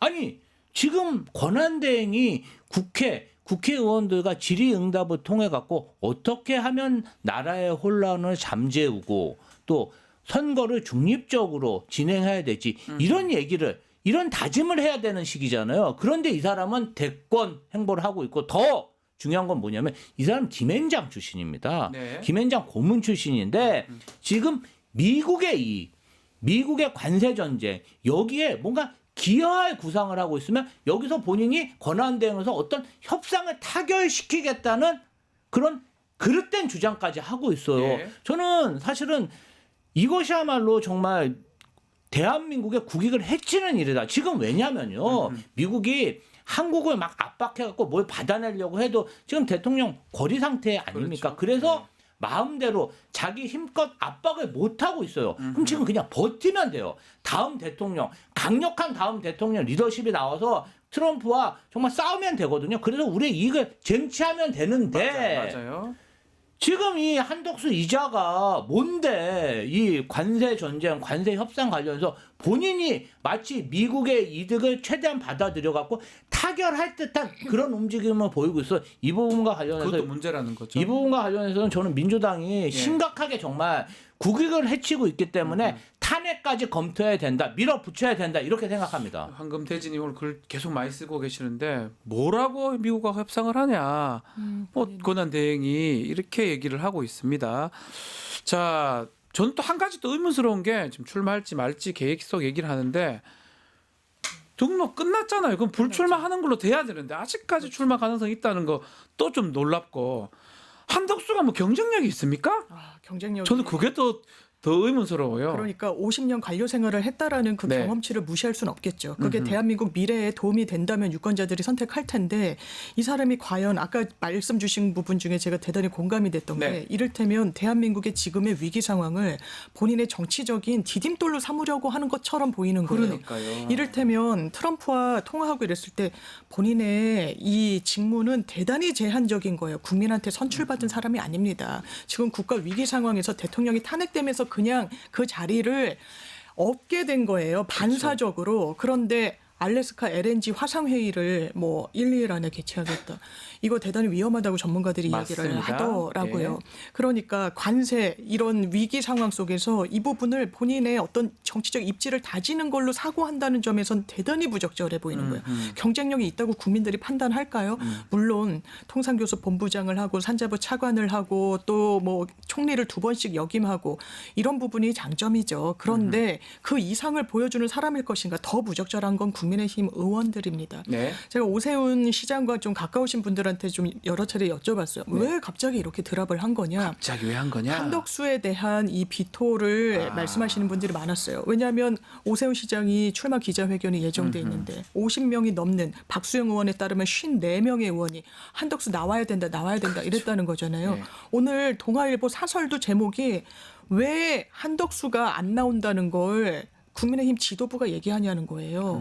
아니 안 나오고 경선에 참여할지 말지 완전히 이 부분은 정도가 아니에요. 그러면 이 주자들은 뭐가 됩니까? 기탁금 3억씩 내고 하는 거예요. 결선까지 올라가면. 네. 그리고 다 모든 걸 오픈하고 본인의 과업에 대해서도 그리고 이 오점에 대해서도 평가받는 것을 감내하는 거예요. 그런데 꽃가마만 타겠다. 누가 세워지든지 나는 나와서 하겠다. 근데 그 선택을 지금 국민의힘이 하고 있는 거예요. 그러니까요. 관건은 아마 지지율일 겁니다. 한덕수의 지지율. 근데 확장성이 있을지 없을지는 봐야 되겠어요. 그런데 의미심장한 건 갤럽에서는 주관식으로 하는데 일단 네. 2%로 치고 올라왔고 예. 그리고 리얼미터에서도 김문수 전 장관은 하락세인데 어느 정도 올라오고 올라간 있단 모양새고. 말이에요. 예. 그러면 그 선택을 국민의힘은 이기기 위해서라면 이 정도가 아닌 길을 할 텐데 국민 외면받을 겁니다. 그 중국에는. 부전승 같은 느낌도 들어요. 그렇죠. 나머지들은 토너먼트에서. 예선 딱 치르고 있는데 딱 나가가지고 마지막에 딱 나서 둘이 붙자. 뭐 무소속에서 통합하는 뭐 이런 얘기를 하잖아요. 그러니까 구체적 네. 국민의힘 주자들이 네. 광화문 광장에 박정희 동상을 세우겠다. 네. 그럼 막 드럼통에 들어갔고 네.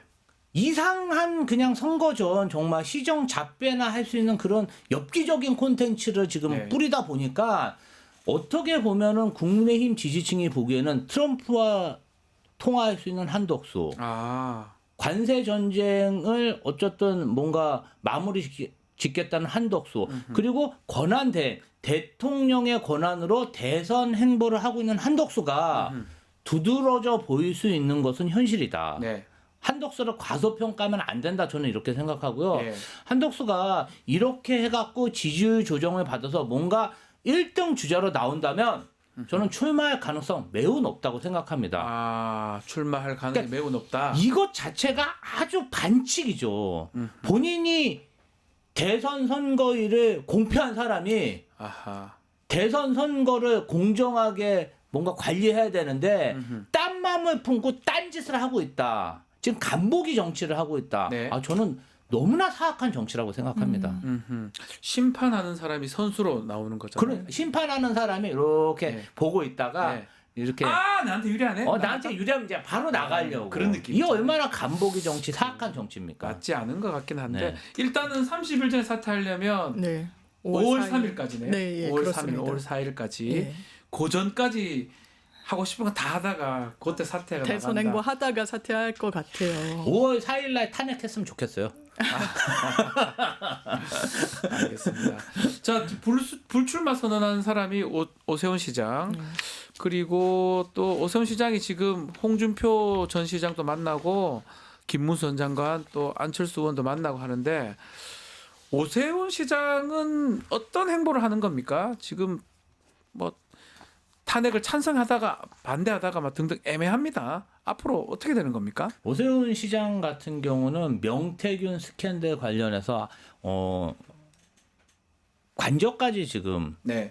사퇴까지 지금 압수수색을 받고 집무실까지 다 압수수색을 받았기 때문에 상당히 개인적으로 멘탈이 깨진 것 같습니다. 일단은 그렇게 심하게 압수수색을 받다 보면은 또 그리고 이제 거기에 엮여 있는 사람들이 오세훈의 최측근들 아니겠습니까? 또 돈이 오간 통장과 이런 게 다 이미 밝혀졌습니다. 녹취와 카카오톡이 다 확보됐기 때문에 그 부분 관련해서 어떻게 사법적 수사를 피해 갈 것인가 이 고민이 깊은 것 같고요. 네. 사실상 이번 대선에서 국민의힘이 당선될 가능성이 없으니 나는 실리를 챙기겠다. 일단은 내가 살고 봐야겠다. 그런 의미에서 지금 이제 사법 리스크 대응에 최선을 다하고 또 이후에 한 번 더 서울시장에 도전할 것 같습니다. 그런 의미에서 있으니까. 대권 후보들과 만나면서 본인의 지지층을 다지는 게 아닌가 그렇게 보입니다.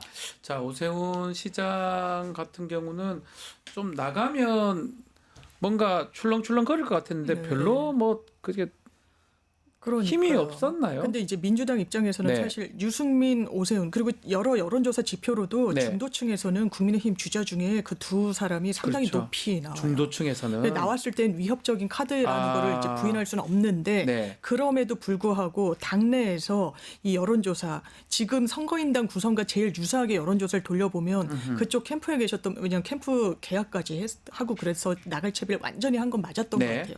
그런데 지지율이 너무 안 나온다라는 것도 이제 본인이 드랍하게 된 하나의 요인인 것 같고 말씀 주신 대로 명태균 지금 홍준표 시장도 거기에서 무관하지 않은데 속도에 상당한 차이가 있어요. 그쵸. 수사의 속도에 명태균 씨의 화력에도 상당한 차이가 있습니다. 그러면서 지금 사택 뭐 시청 다 압수수색됐고 이제 소환만 남았고 곧 있을 거라고 하고 네. 그리고 아마 지금 정확히 확인이 더 필요하겠습니다만 검찰에서는 이제 기소까지 염두에 두고 하고 있다라는 이야기가 계속 나오다 보니까 이 부분의 파고를 좀 넘지 못하는 것 같아요. 또 정치적인 실력도 사실상은 챙긴 거죠. 이번에 대통령이 내가 될 가능성이 상당히 낮은데 그렇다면 서울시장직을 던지고 예전에도 무상급식으로 한번 직을 대단히 가볍게 여겼다는 그런 인상이 있는데 네. 그 연장선상에서 본인한테 정치적으로 또 유리하고 사법적인 리스크에도 방어하면서 지지율이 안 나오는 이 상황을 또 향후에 타개해 나가겠다 이런 좀 선택이 있었던 것 같습니다. 자, 이제 22일까지 토론회도 하고 100% 국민 여론 조사 통해서 4명의 이제 후보자를 가립니다. 네. 4명은 누구 될까요? 저는 지금 김문수, 홍준표, 한동훈, 나경원 이 4명으로 예측하고 있습니다. 안철수 의원은요. 예. 주변에 다른 의원이 한 명도 없어요. 제가 알기로는 그래요. 있지 않을까요? 의원이 있어요. 이제 지방 의원들이 예. 뭐 기자회견 할 때 많이 대동하는데 아하. 지금 보니까 거의 국민의힘에서는 외로운 늑대입니까? 또는 그 국민의힘에서 보통 3선 이상은 상임위원장 시켜주거든요. 네. 근데 안철수는 4선인데 상임위원장도 안 시켜줘갖고 그때 막 항의하고 막 데모하려고 그랬어요. 그래서 국민의힘에서의 입지 자체가 굉장히 축소됐고 지금 하는 그런 워딩이나 이런 거를 보면은 정치를 어떻게 10년 했는데 저렇게 정치가 느지가 않나. 정말 정치를 책으로만 하는, 이게 소통하고 이러면서 성장해야 되는데 10년 전에 이재명 대표와 10년 전에 안철수를 생각하면 정말 그러네요. 안철수가 훨씬 더 슈퍼스타였습니다. 그럼에도 불구하고 안철수는 정치권에 있으면서 전혀 성장하지 못하고 오히려 퇴보했기 때문에 이번에도 선택을 받을 가능성이 거의 없다. 저는 이번에 거의 마지막 출마가 아닌가 생각됩니다. 또 나오죠. 맨날 나오지 않습니까? 제 느낌인가요? 또 나와요? 어딘가 계속 나왔던 것 계속 같은데. 나오는 느낌이죠. 그럼 1등부터 네, 4등까지. 그러니까 이 3명에 대해서는 거의 굳어져서 상수로 언급이 되는 것 같고요. 네. 김문수, 홍준표, 한동훈. 이제 4위에 네. 이제 컷오프에 나경원 의원이 올라갈 것인가, 누구냐. 안철수 의원이 올라갈 것인가인데 지금 여론조사 뭐 100%로 한다고 합니다만 네. 역속된 방지 조항 때문에 어쨌든 굉장히 어떻게 보면 극우화된 지지층들이 굉장히 많은 포션을 차지하는 선거인단인 걸 부인할 수 없어요. 네. 그러면 누가 더 우위에 있을 것인가? 아무래도 나경원 의원이고 조직력이나 또 당내에서의 인기는 정말 상상 초월이라고 하더라고요. 두 분 다 그럼 나경원이네요. 선거를 치를 때 나경원 의원이 한번 지원 유세를 하면 그 지지층 사이에서는 상당히 들썩일 정도의 좀 아이돌급의 인기가 그 당에는 있는 것 같아요. 그걸 부인할 수는 없는 것 같아요. 근데 말씀 주신 대로 프로 출마러냐라고 이제 비아냥이 나올 정도로 안철수 후보는 어떠한 대안이나 이런 거 없이 계속 나오잖아요. 지금은 이런 전문가 과학자 이런 의사가 필요하다라고 이야기하는데 큰 울림이 없어요. 본인이 정치적으로 뭘 보여준 것도 없습니다. 제3지대에서 새정치 내걸었지만 어떻게 보면 실패한 거고 지금 보수정당이 몸담고 있잖아요. 네. 보수정당의 대선 후보가 되겠다고 했던 건 처음에 안철수 현상의 이런 민심을 받아들이는 그 행보도 아니에요. 그렇죠. 결국 엇박자를 내면서 여기까지 정치적인 부분을 쪼그라뜨리면서 왔기 때문에 이번에는 본선에도 좀 나갈 가능성이 나경원 의원과 저울질을 보면 더 덜한 게 아닌가 생각합니다. 나경원 의원은 보니까 어제 드럼통 그 사진은 좀 저는 합성인 줄 알았어요. 처음에는. 납득하기가 좀 어려운 게 드럼통에 간다는 게 윤석열이 넣는다 이런 우리 얘기를 많이 했지 않습니까? 옛날에 본인이 저기 들어간다는 게 그럼 이재명 지금 전 대표가 드럼통에 넣을 수 있다 이런 뭐 어떻게 이해를 해야 됩니까? 아니 뭘 하는 거 좋은데 메시지를 하려면 좀 잘해야 되는데 저게 납득이 됩니까? 후보 지지층 사이에 그렇습니까? 뭐 그러한 어떤 밈이나 헛소문을 퍼뜨리고 있는데 드럼통에 넣는다고 이재명 전 대표가 그렇게 그렇죠. 생각해요? 예. 윤석열이 아니고? 예.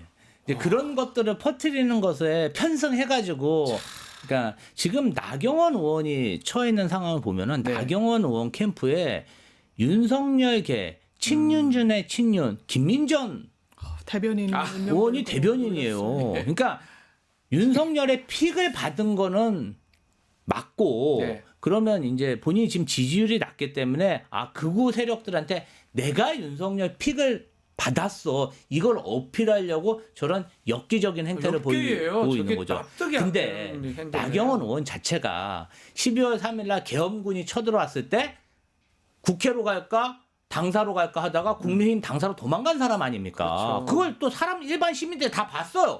국회로 갈래다가 바로 그냥 당사 다 찍혔어요. 그런 사람이 무슨 저런 뭘 굴복하지 않습니까? 바로 굴복할 사람인데 맞지 않고요. 그러니까 엽기적인 방법을 이용해 가지고 극우 지지층의 아이돌이 되겠다 이런 꿈을 꾸고 있는 것 같습니다. 마지막으로 지금 또 다시 빅텐트론이 등장하고 있어요. 거지 음악이 아니고요.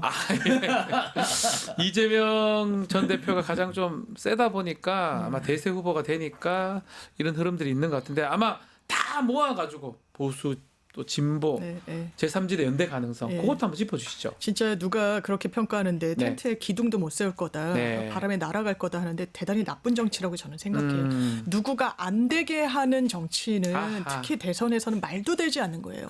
그러니까 미래 비전을 어떻게 제시할 거고 시대 정신을 어떻게 읽어나갈 것인가를 겨뤄야 돼요. 그런데 내란에 대해서는 다 함가하고 이합집산으로 정치공학적으로 반명연대 제가 중앙일보 칼럼인가요? 반 이재명으로 자동적으로 표 얻을 거라고 생각하지 말라는 거예요. 대단히 아니란 거예요. 맞아요. 공포 마케팅을 하는 거예요. 아무런 묻고 따지지도 않고 드럼톤 속에 들어가면서 대단히 나쁜 정치에 나경원 의원은 어제 또 서울대에 가서 시진핑 주석이 한번 방문했던 거를 기념해서 거기에 뭘 만든 게 있더라고요. 그걸 없애자는 기자회견을 하더라고요. 시진핑 주석. 혐오에 기대는 그런 무책임한 정치를 지금 국민의힘이 하고 있는 겁니다. 안 될 것 같으니까 바깥에 텐트 치겠다고 하는 거예요. 날아갈 겁니다. 이거 외면받을 거예요. 가능성 보수하고 진보 또 이준석 개혁신당 후보도 있지 않습니까? 뭐 이준석 후보 같은 경우는 스토커냐 빅텐트론에서 본인 이름은 좀 빼달라 이렇게 얘기하고 있어요. 그리고 지금 이제 어떻게 보면은 이 보수의 빅텐트라는 게 내란 텐트 비슷한 거예요. 내란 텐트입니까? 내란 추종 세력들이 빅텐트 거기에 내란 세력들이 세운 텐트에 거기서 의탁할 정치인이 제정신입니까? 지금은 내란 종식이 시대 정신인데 내란 추종 세력들이 빅텐트한데 거기에 몰려든 사람 제정신이 아닌 거죠. 미친 거죠. 저는 그렇게 생각합니다.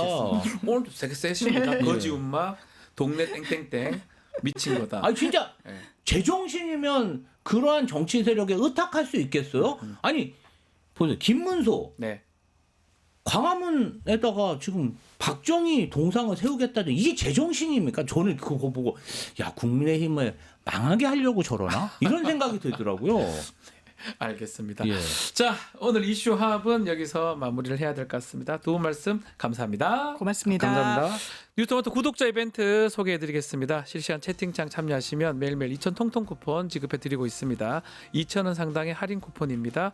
채팅창 링크에 있는 통통 모랩에 가입하고 회원 고유 번호 코드 한 번만 붙여넣기 하면 이벤트 참여하실 수가 있습니다. 자세한 것은 실시간 채팅창 상단 고정 링크 참고해 주시기 바랍니다. 이어서 2부 뉴스 인사 프라임 진행이 됩니다. 어디 가지 마시고요. 조금만 기다리십시오.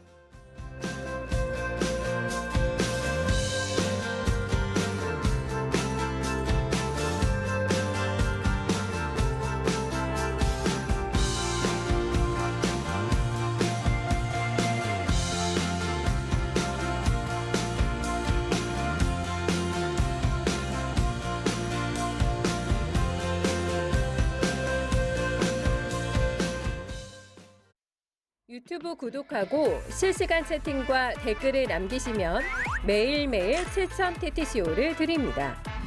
참여 방법은 통통물 어플을 다운로드하고 회원가입과 로그인을 해주세요. 마이페이지에서 나의 회원 고유 번호를 복사해주세요. 유튜브 구독 후 실시간 채팅이나 댓글창에 고유 번호를 한 번만 입력하면 준비 끝! 지금 유튜브 채팅과 댓글 쓰기 참여하고 7,000TTCO 받아가세요.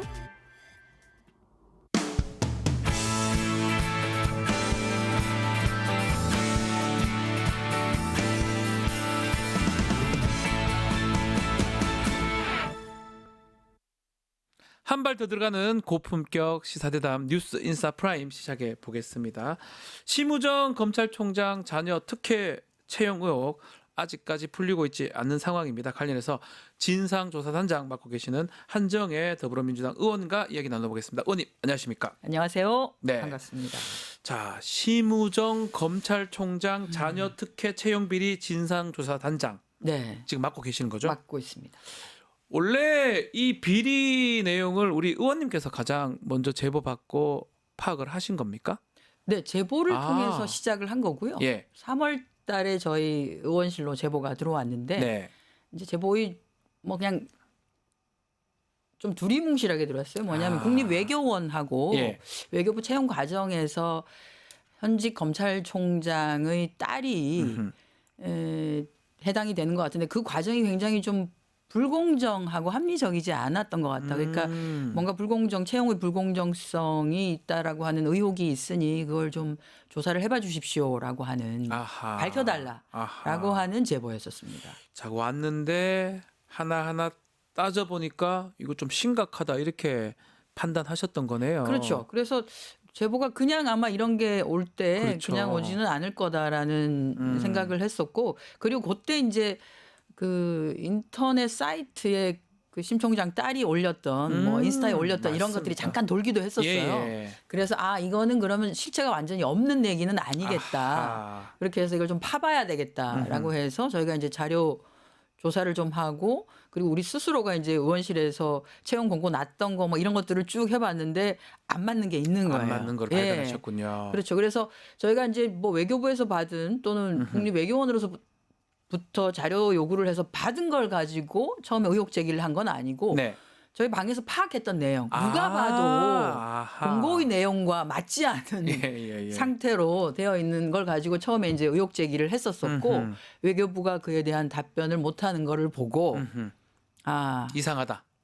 해봐야 된다. 그렇습니다. 자, 하나하나씩 좀 뜯어보겠습니다. 국립외교원 연구원입니다. 네. 자, 자격 요건이 석사학위 소지자, 해당 분야 석사학위 소지자 아니면 학사학위인데 2년 이상 관련 분야 종사자. 2년. 네. 근데 심우정 총장 딸은 석사학위 없이 합격했네요. 석사학위 없이 합격했습니다. 그러면 그러니까 실무 2년이 돼야 되잖아요. 실무 2년이 돼야 되고 그다음에 이제 뭐 학사학위 졸업 증명서 있어야 되고. 학위 소지자 이걸 냈어야 되는데 예. 그 자료는 전혀 내질 않은 걸 보면 또는 실무 경력이라고 이번에 이제 외교부에 냈었던 그 자료 그거는 냈던 것 같긴 한데 그냥 응시 원서에만 이렇게 표를 돼 있지 제대로 된 경력 증명서나 이런 것들을 낸 것 같지는 않습니다. 그러니까 여기는 아마 그냥 석사학위 취득 예정 증명서를 내고 학위 취득 예정서 예정서를 내고 했는데 이거는 이제 명확하게 사실은 채용 절차 공정화법이나 2023년 3월에 내렸던 국민권익위의 행정기관에서 공무직을 채용할 때의 채용 절차 공정화와 관련한 매뉴얼을 완벽하게 위반한 것이죠. 아니, 말씀대로 지금 국립외교원은 학위 취득 예정서 제출하면 괜찮다 이런 식으로 얘기를 했는데 문제는 학위 소지자라고 적어놨잖아요. 그렇습니다. 나 취득 예정자 입장에서 이거 보고 지원 안 한 사람도 있을 거 아닙니까? 공고 보고. 공고를 그대로 믿고 대개는 취준생들이 대부분 그렇게 하지 않습니까? 응시를 하기 때문에 저도 그랬던 것 같은데요. 나는 해당이 안 된다라고 생각합니다. 그렇죠. 그 최근 들어서 그 외교부의 답변이 자꾸 이제 바뀌고는 있는데 네. 저희 이제 대정부 질의를 하면서 그 부분에 대해서 그 국민권익위에서 정한 매뉴얼 그리고 외교부 자체적으로 정한 매뉴얼도 위반한 거 아니냐. 그러니까 외교부에서 정한 매뉴얼에도 이렇게 되어 있습니다. 공고상 박사학위 소지자라고 해놓고 예. 박사학위 취득 예정자를 채용하는 것은 채용 비리다. 외교부 스스로도 이게 이제 국민권익위에서 2023년 3월달에 예전에. 내려보낸. 예. 그러니까 지금 있었던 일은 다 2023년 3월 국민권익위가 앞으로 모든 행정부와 공공기관들은 이렇게 하세요라고 해서 내려보낸 기준 매뉴얼을 위반한 겁니다. 예를 들어서 그 이전에 2023년 3월 이전에 뭐 관례적으로 이런 게 있었습니다라고 하는 것은 얘기할 수도 있을 겁니다. 건데 그런데 그 이후에 지금 나왔는데도 그래 그렇습니다. 했다는 거네요. 국민권익위가 그게 문제가 많다. 그게 채용 비리다. 절대로 그렇게 하면 안 된다.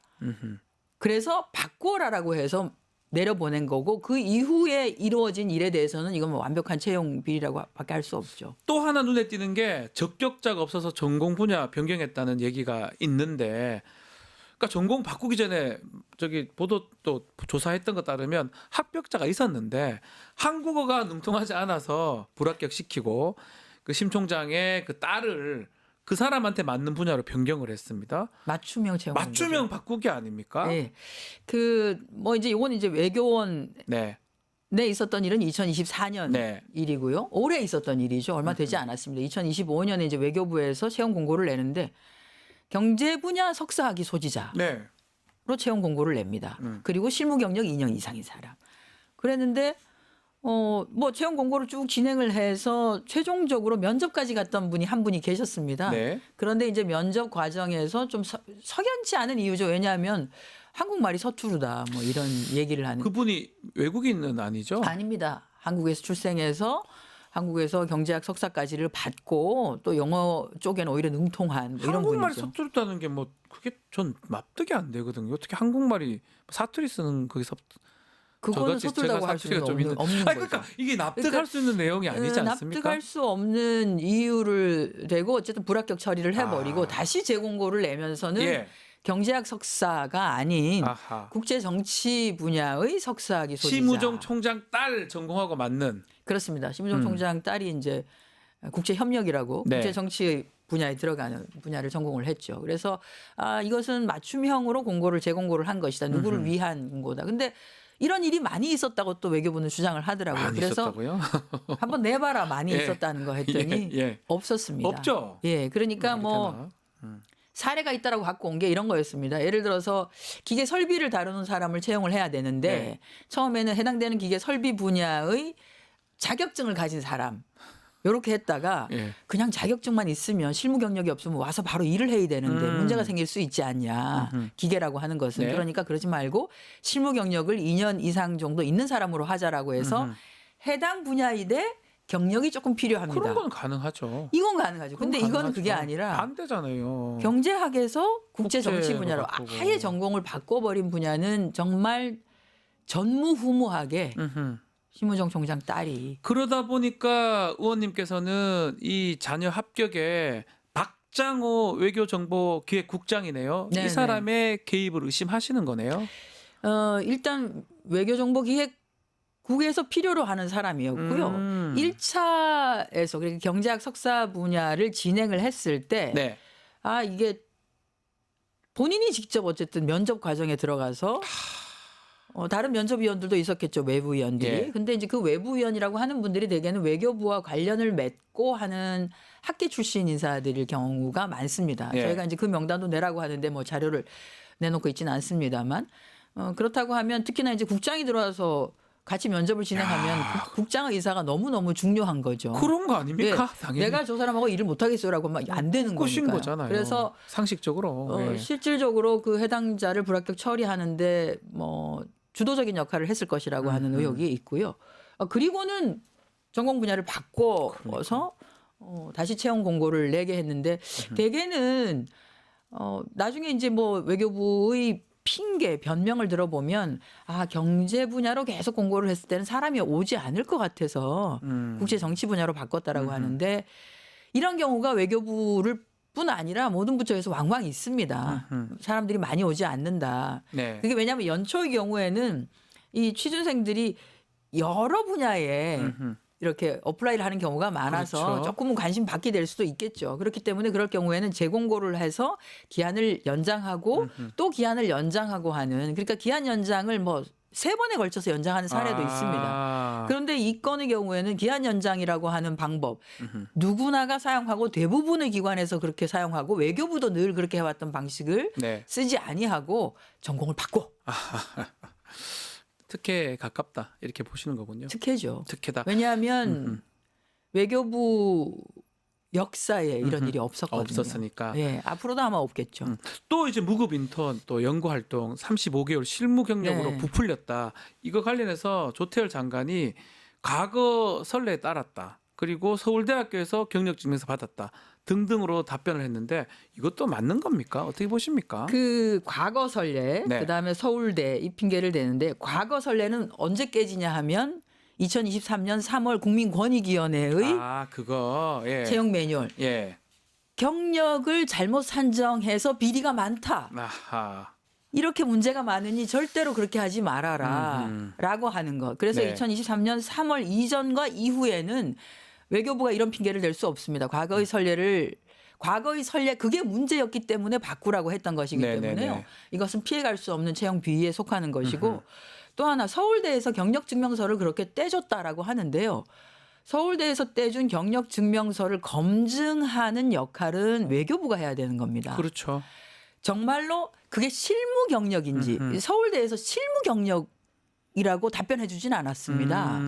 서울대에서는 그냥 뭐 우리 센터에서 서울대 그 국제대학원도 아니고 서울대 국제대학원의 국제학 연구소의 또 산하기관 그 장모네 EU 연구센터라고 하는 네. 곳에 석사 연구생. 예. 석사 연구생은 석사 과정에 있는 학생들은 학생이잖아요. 다 석사 네, 연구생입니다. 연구생이잖아요. 예.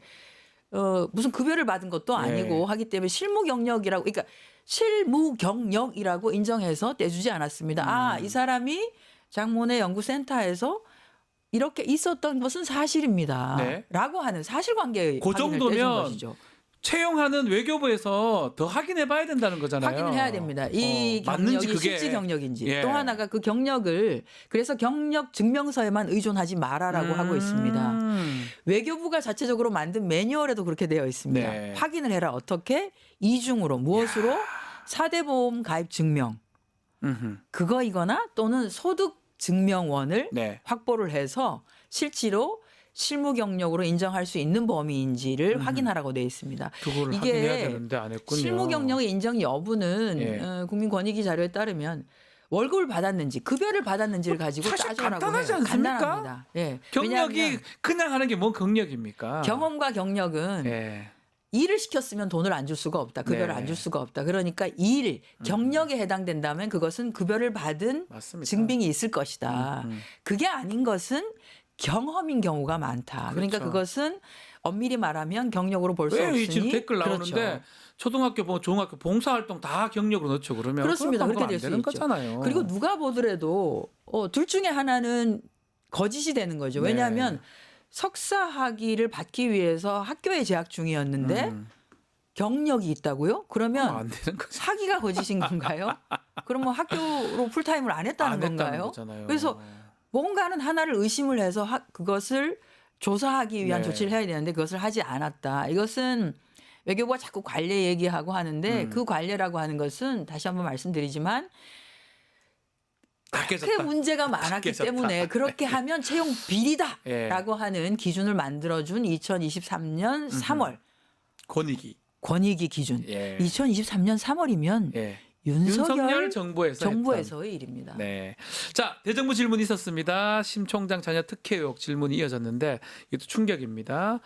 필기 50, 면접 50으로 지금 뽑는데 이 심우정 딸 3위였는데 면접에서 1위가 됐다. 그렇습니다. 이 얘기가 있습니다. 이거는 아우 참 서류 전형에서 예. 3위였는데 그것도 1등하고는 좀 점수 차가 많이 나요. 났는데 그게 왜냐하면 그 자격 조건 중에 우대 사항들이 있었어요. 네. 예를 들어서 본인이 컴퓨터 관련한 뭐 이렇게 이런 것에 좀 능하다든지 어학 관련한 부분에 뭐 능하다든지 몇 개의 우대 자격 요건에서 심 총장의 딸의 경우에는 그 제가 알기로 어학 학위 성적 증명서 그거 하나가 있었던 걸로 알고요. 예. 다른 아마 우대 조건 부분은 좀 들어가지 않았던 것 같아요. 그러니까 그 차이가 났던 게 아닌가 싶은데 어쨌든 그렇다라고 하면 해당되는 업무 요건에서 필요로 하는 우대 조건을 다른 1등 또는 2등한 사람들이 갖추었다는 얘기죠. 그걸로 점수를 그렇죠. 적게 줄 수는 없으니까 예. 그걸 주다 보니까 차이가 많이 났다고 하는 건데 이게 송두리째 무시되고 송두리째 무시되고 그럼 필기와 면접을 전형을 통해서 50대 50으로 점수를 주겠다고 했는데 필기를 어떻게 평가했는지에 대한 기록이 전혀 나와 있지 아직 않습니다. 없고 그 나이 없고 예. 없고 그냥 면접했던 기록만 남아 네. 있습니다. 그래서 저희가 또 물었죠. 그러면 필기 평가한 점수 내용이나 기록은 어디 있느냐라고 했더니 차관은 조사를 좀 해봐야 되겠습니다라고 하더니 이제 깜짝 놀라서 네. 나중에 나왔던 외교부의 답변은 아마도 면접을 했던 분들이 그것까지 감안해서 평가를 했을 것이다. 그게 말이 돼요. 라고 하는 말도 안 되는 네. 그게 불가능합니다. 왜냐하면 면접위원들이 평가하는 면접 평가서에는 네. 필기 시험 관련한 점수를 평가하는 항목이 없습니다. 전혀 그러니까요. 없습니다. 예. 들어가 있지 않습니다. 그렇기 때문에 이것은 별도의 평가서가 필요로 하는 것이고 만약에 면접에 그것을 포함시키려고 했다라고 하면 면접 평가서에 해당되는 부분을 넣었어야 되는 것이죠. 네. 해당되는 필기 시험 성적 부분에 대해서 이 사람이 번역을 제대로 했는지, 그러니까 아티클을 주고 하나는 통으로 번역을 해라. 네. 두 개의 아티클을 주고 예. 하나는 통으로 번역을 하시오라고 하는 거고 하나는 그 번역한 내용을 보고서 형태로 써서 내라라고 하는 겁니다. 예, 예. 두 개의 과제가 있었어요. 예. 그러면 쭉 한 것을 보면 차이가 안 날 수가 없죠. 딱 보이죠. 저희가 예. 그걸 받아서 봤거든요. 아하. 차이가 납니다. 아하. 심 총장의 딸이 예. 정말 잘했는데라고 할 수가 없습니다. 그 정도는 아니라는 네, 거죠. 예. 아닙니다. 아닌데 점수가 팍 올라갔네요. 예, 그때 그것까지 포함해서 면접을 했다고 예. 더 이상한 더 거죠. 이상한 거죠. 면접에서 1등 예. 했다고 하는 거. 그걸 포함해서 했다라고 하면 정말 더 이상한 거고 포함하는 항목도 없었다라고 하는 부분이 문제가 되는 것이어서 네. 이것은 외교부가 굉장히 불합리하게 아하. 채용 비리에 근접했다. 누가 보더라도 이것은 공정하지 않게 했다라고 이상한 게 하는 많네요. 예, 그게 드러나는 것이죠. 또 그 대정부 질문에 김홍균 차관이 나와가지고 2024년도 채용 매뉴얼 자신들이 만들었는데 내용을 잘 모르는 모습이었어요. 이 부분도 좀 납득하기 어렵더라고요. 본인이 잘 알고 있다고 하면 예. 빠져나가기 어렵지 빠져나가기 않겠습니까? 어려우니까. 압니다. 제가 잘 예. 알고 있고 그렇게 만들었습니다. 근데 왜 그렇게 했어요? 그 말을 못하니까. 예. 본인이 만든 걸 모른다가 참 어쩔 수 없는 거네요. 뭐 인정하기는 어렵지 않았겠나. 그래서 그냥 관례라는 얘기를 하는데 뭐 빠져나가기는 어렵겠죠. 자, 앞으로 어떤 자료들이 외교부에서 제출이 돼야 됩니까? 일단은 저희는 이제 서류 전형에 참여했던 네. 심사위원들 보면 거의 끝날 것 같은데 나오면. 그 이제 인사혁신처 사람 2명이 예. 들어왔다고 하는데 인사혁신처에서 대통령실 경호처에 파견 나가 있던 사람 네. 1명 그리고 통합위원회 네. 파견 나가 있던 사람 이 두 분이 와서 했다고 하는데 여기도 의심을 좀 사는 게 왜냐하면 서류 전형에서 그 경력을 보도록 되어 있습니다. 이게 경험인지 경력인지 하는 부분을 체크를 하도록 되어 있는데 네. 어떻게 체크를 했길래 만약에 거기에서 이거는 경력이라고 보기가 인사혁신처도 기준을 만들거든요. 네. 그래서 경력이라고 보기 어려운데요라고 하는 얘기만 좀 했다라고 하면 서류 전형에서 걸러질 수 있었을 그렇죠. 거다. 끝났을 건데. 예, 경력이 인정이 안 되니까. 예. 그런데 그렇지 않냐고 어쨌든 서류 전형에서 통과가 돼서 올라왔다. 그래서 그게 이상한 부분이어서 그 부분에 대한 확인이 필요하고요. 서류 전형에서 있었던 것에 대한 이게 보면 대체로 회의록을 남기도록 되어 있습니다. 네. 그래서 회의록 결과물 필요하다. 또 하나가 이제 면접을 했다라고 하는데 그러면 면접위원으로 누가 참여했는지와 지금 외교부가 주장하는 것은 면접위원들이 필기시험까지 반영을 했습니다라고 하잖아요. 예. 그러면 회의록이라도 남았겠죠. 아, 그렇죠. 다른 평가서가 남아 있는 게 없으니 예, 회의록 있겠죠. 누가 들어왔고 어떠한 평가를 거쳐서 이것이 면접의 상황에 반영이 됐는지에 대한 것이 필요로 하다. 그래서 이 서류들은 좀 내야 될 필요가 있다. 또 하나가 서울대학교하고 경력증명과 관련해서 주고받은 서류가 있다고 합니다. 아, 확인을 했다고 했거든요. 예. 이게 확실히 실무 경력이냐라고 하는 주고받았던 서류를 낼 필요가 있다. 아하. 그래야지만이 서울대가 정말 주장해서 네. 맞습니다. 이것은 풀타임으로 경력입니다. 경력입니다. 그 부분은 제가 하루에 계속되는 거잖아요. 하루에 8시간 이상 예. 근무를 시켰고요. 급여도 얼마를 줬습니다.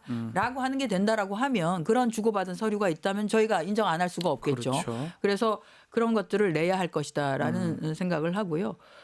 지금 이제 또 하나는 경제학 석사를 뽑겠다고 했다가 바꾼 거. 국제 정치로 바꿨는데 이게 공고의 내용을 바꿀 때는 서면으로 협의를 하라고 되어 있습니다. 아, 예. 서면으로 그러니까 인사를 담당했었던 인사기획실과 외교정보기획국이 서면으로 주고받았던 너희들이 왜 처음에는 경제학 석사가 필요하다고 했다가 이것을 국제 정치로 바꾼다라고 했는지에 대해서 어쩌면 당연한 거네요. 서면으로 왔다 예, 갔다 해야 서면으로 된다는 주고받았던 거잖아요. 내부이긴 하지만 예.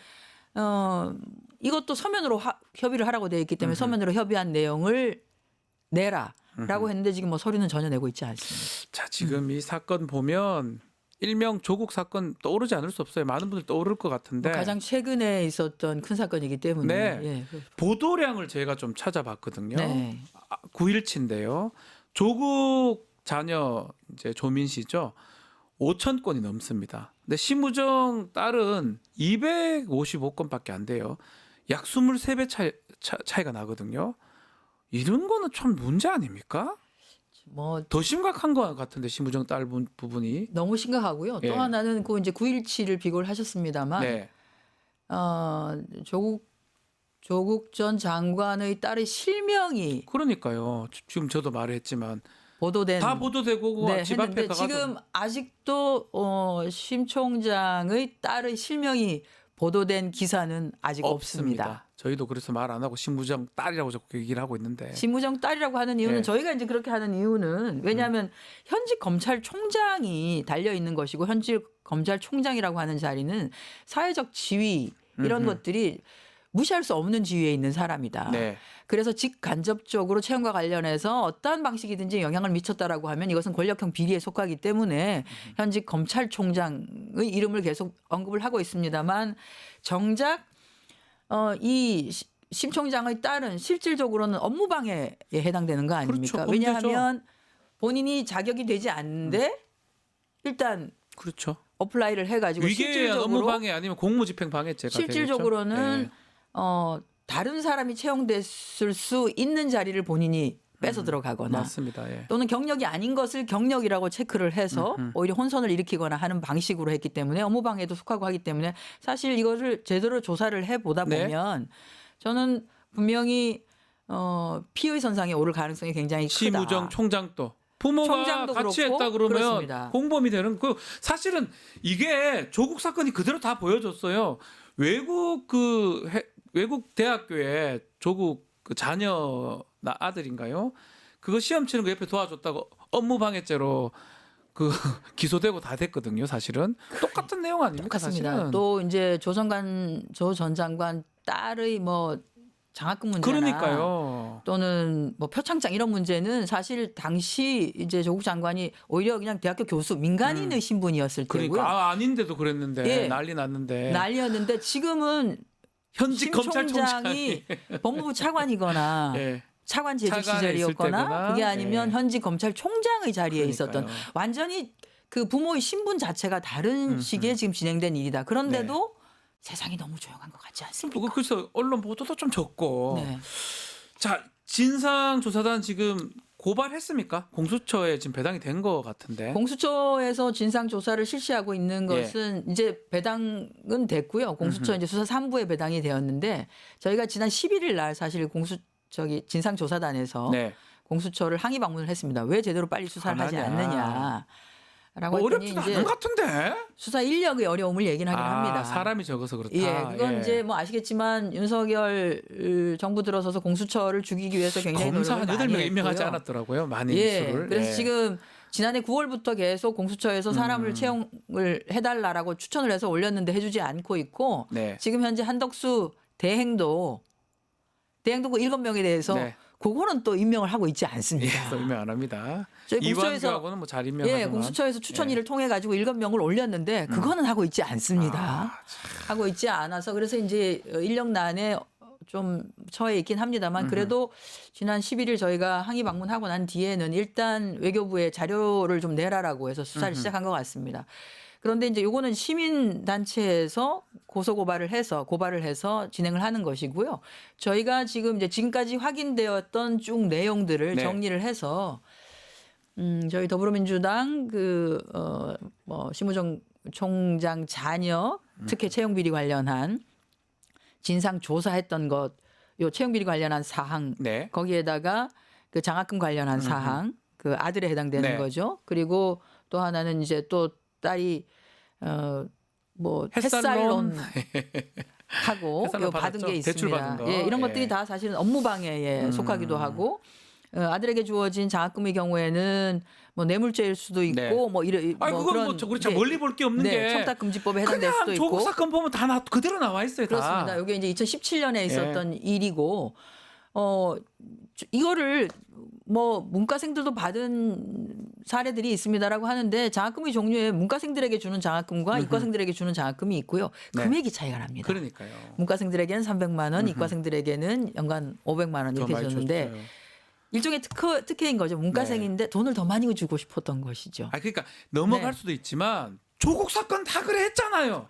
자기들이 다 그래가지고 그렇습니다. 그래서 다 징역 때리고 다 했잖아요. 저희가 이걸 다 모아가지고 저희가 이제 별도로 공수처에 네. 고발을 할 생각입니다. 네. 그리고 2017년에 그 장학금을 신청할 때의 신청 서류에는 부모가 뭘 하는지도 다 적혀져 있는 난이 있었습니다. 아, 그러면 뭐 당시 이제 부장 검사 또 이상의 검사장이었나요? 뭐 검사 지검장이건 뭐 지검장이건 이렇게 뭐, 했겠죠. 예, 예. 뭐 정확하지는 않습니다만 네. 그래서 누구의 자녀인지가 너무나 표가 나는 상황이다.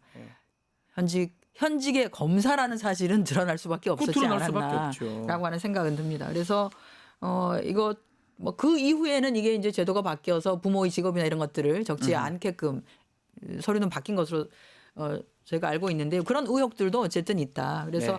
저희 당 차원에서 고발을 4월 말 정도까지 정리를 해서 할 생각입니다. 그리고는 저희가 매의 눈초리로 지켜보겠습니다. 계속 볼 것이다. 예. 제대로 조사하는지 네, 네, 그렇습니다. 기소하는지. 네.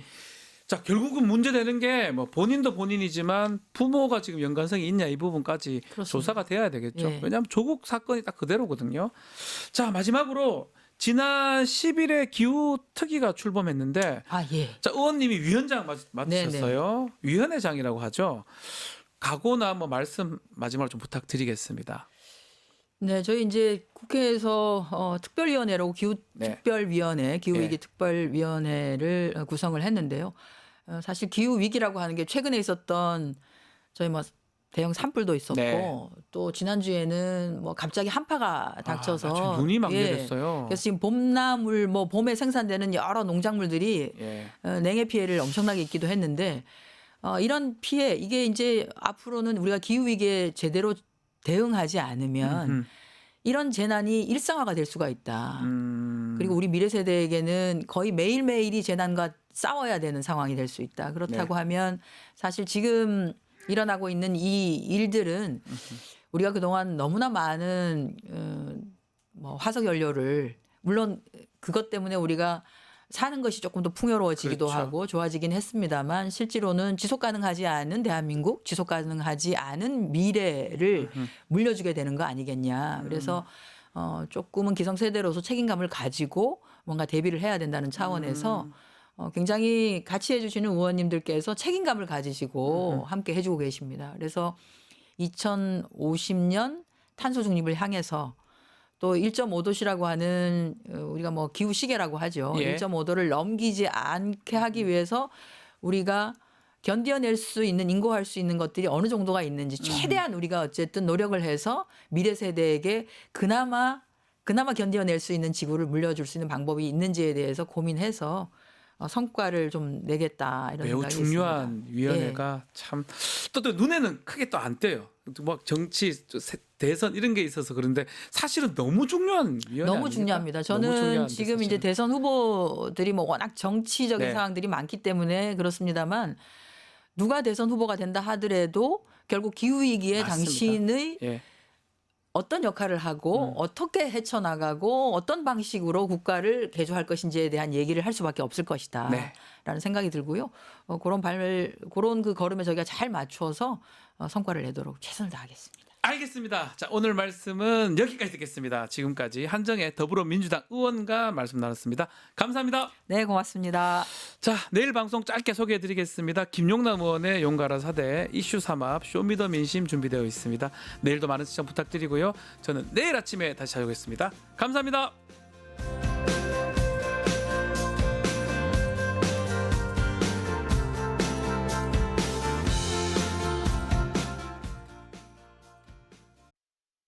뉴스토마토 K평화연구원이 12.3 내란을 막아낸 시민영웅 1000명 찾기 프로젝트를 진행합니다. 비상계엄 선포 이후 국회, 광화문, 남태령, 한남동 공관, 헌법재판소 등지에서 내란을 막고 탄핵소추를 이뤄낸 시민영웅 1000명을 찾아내 대한민국 민주주의의 역사로 기록하고 시상의 본보기로 삼음으로써 민주주의를 더 널리 확산하기 위한 프로젝트입니다. 이 과정에 직접 참여했거나 참여자를 추천해 주실 분들은 우측 제보하기 QR코드나 아래 메일로 추천 및 제보해 주세요. 민주시민 여러분의 많은 참여 바랍니다.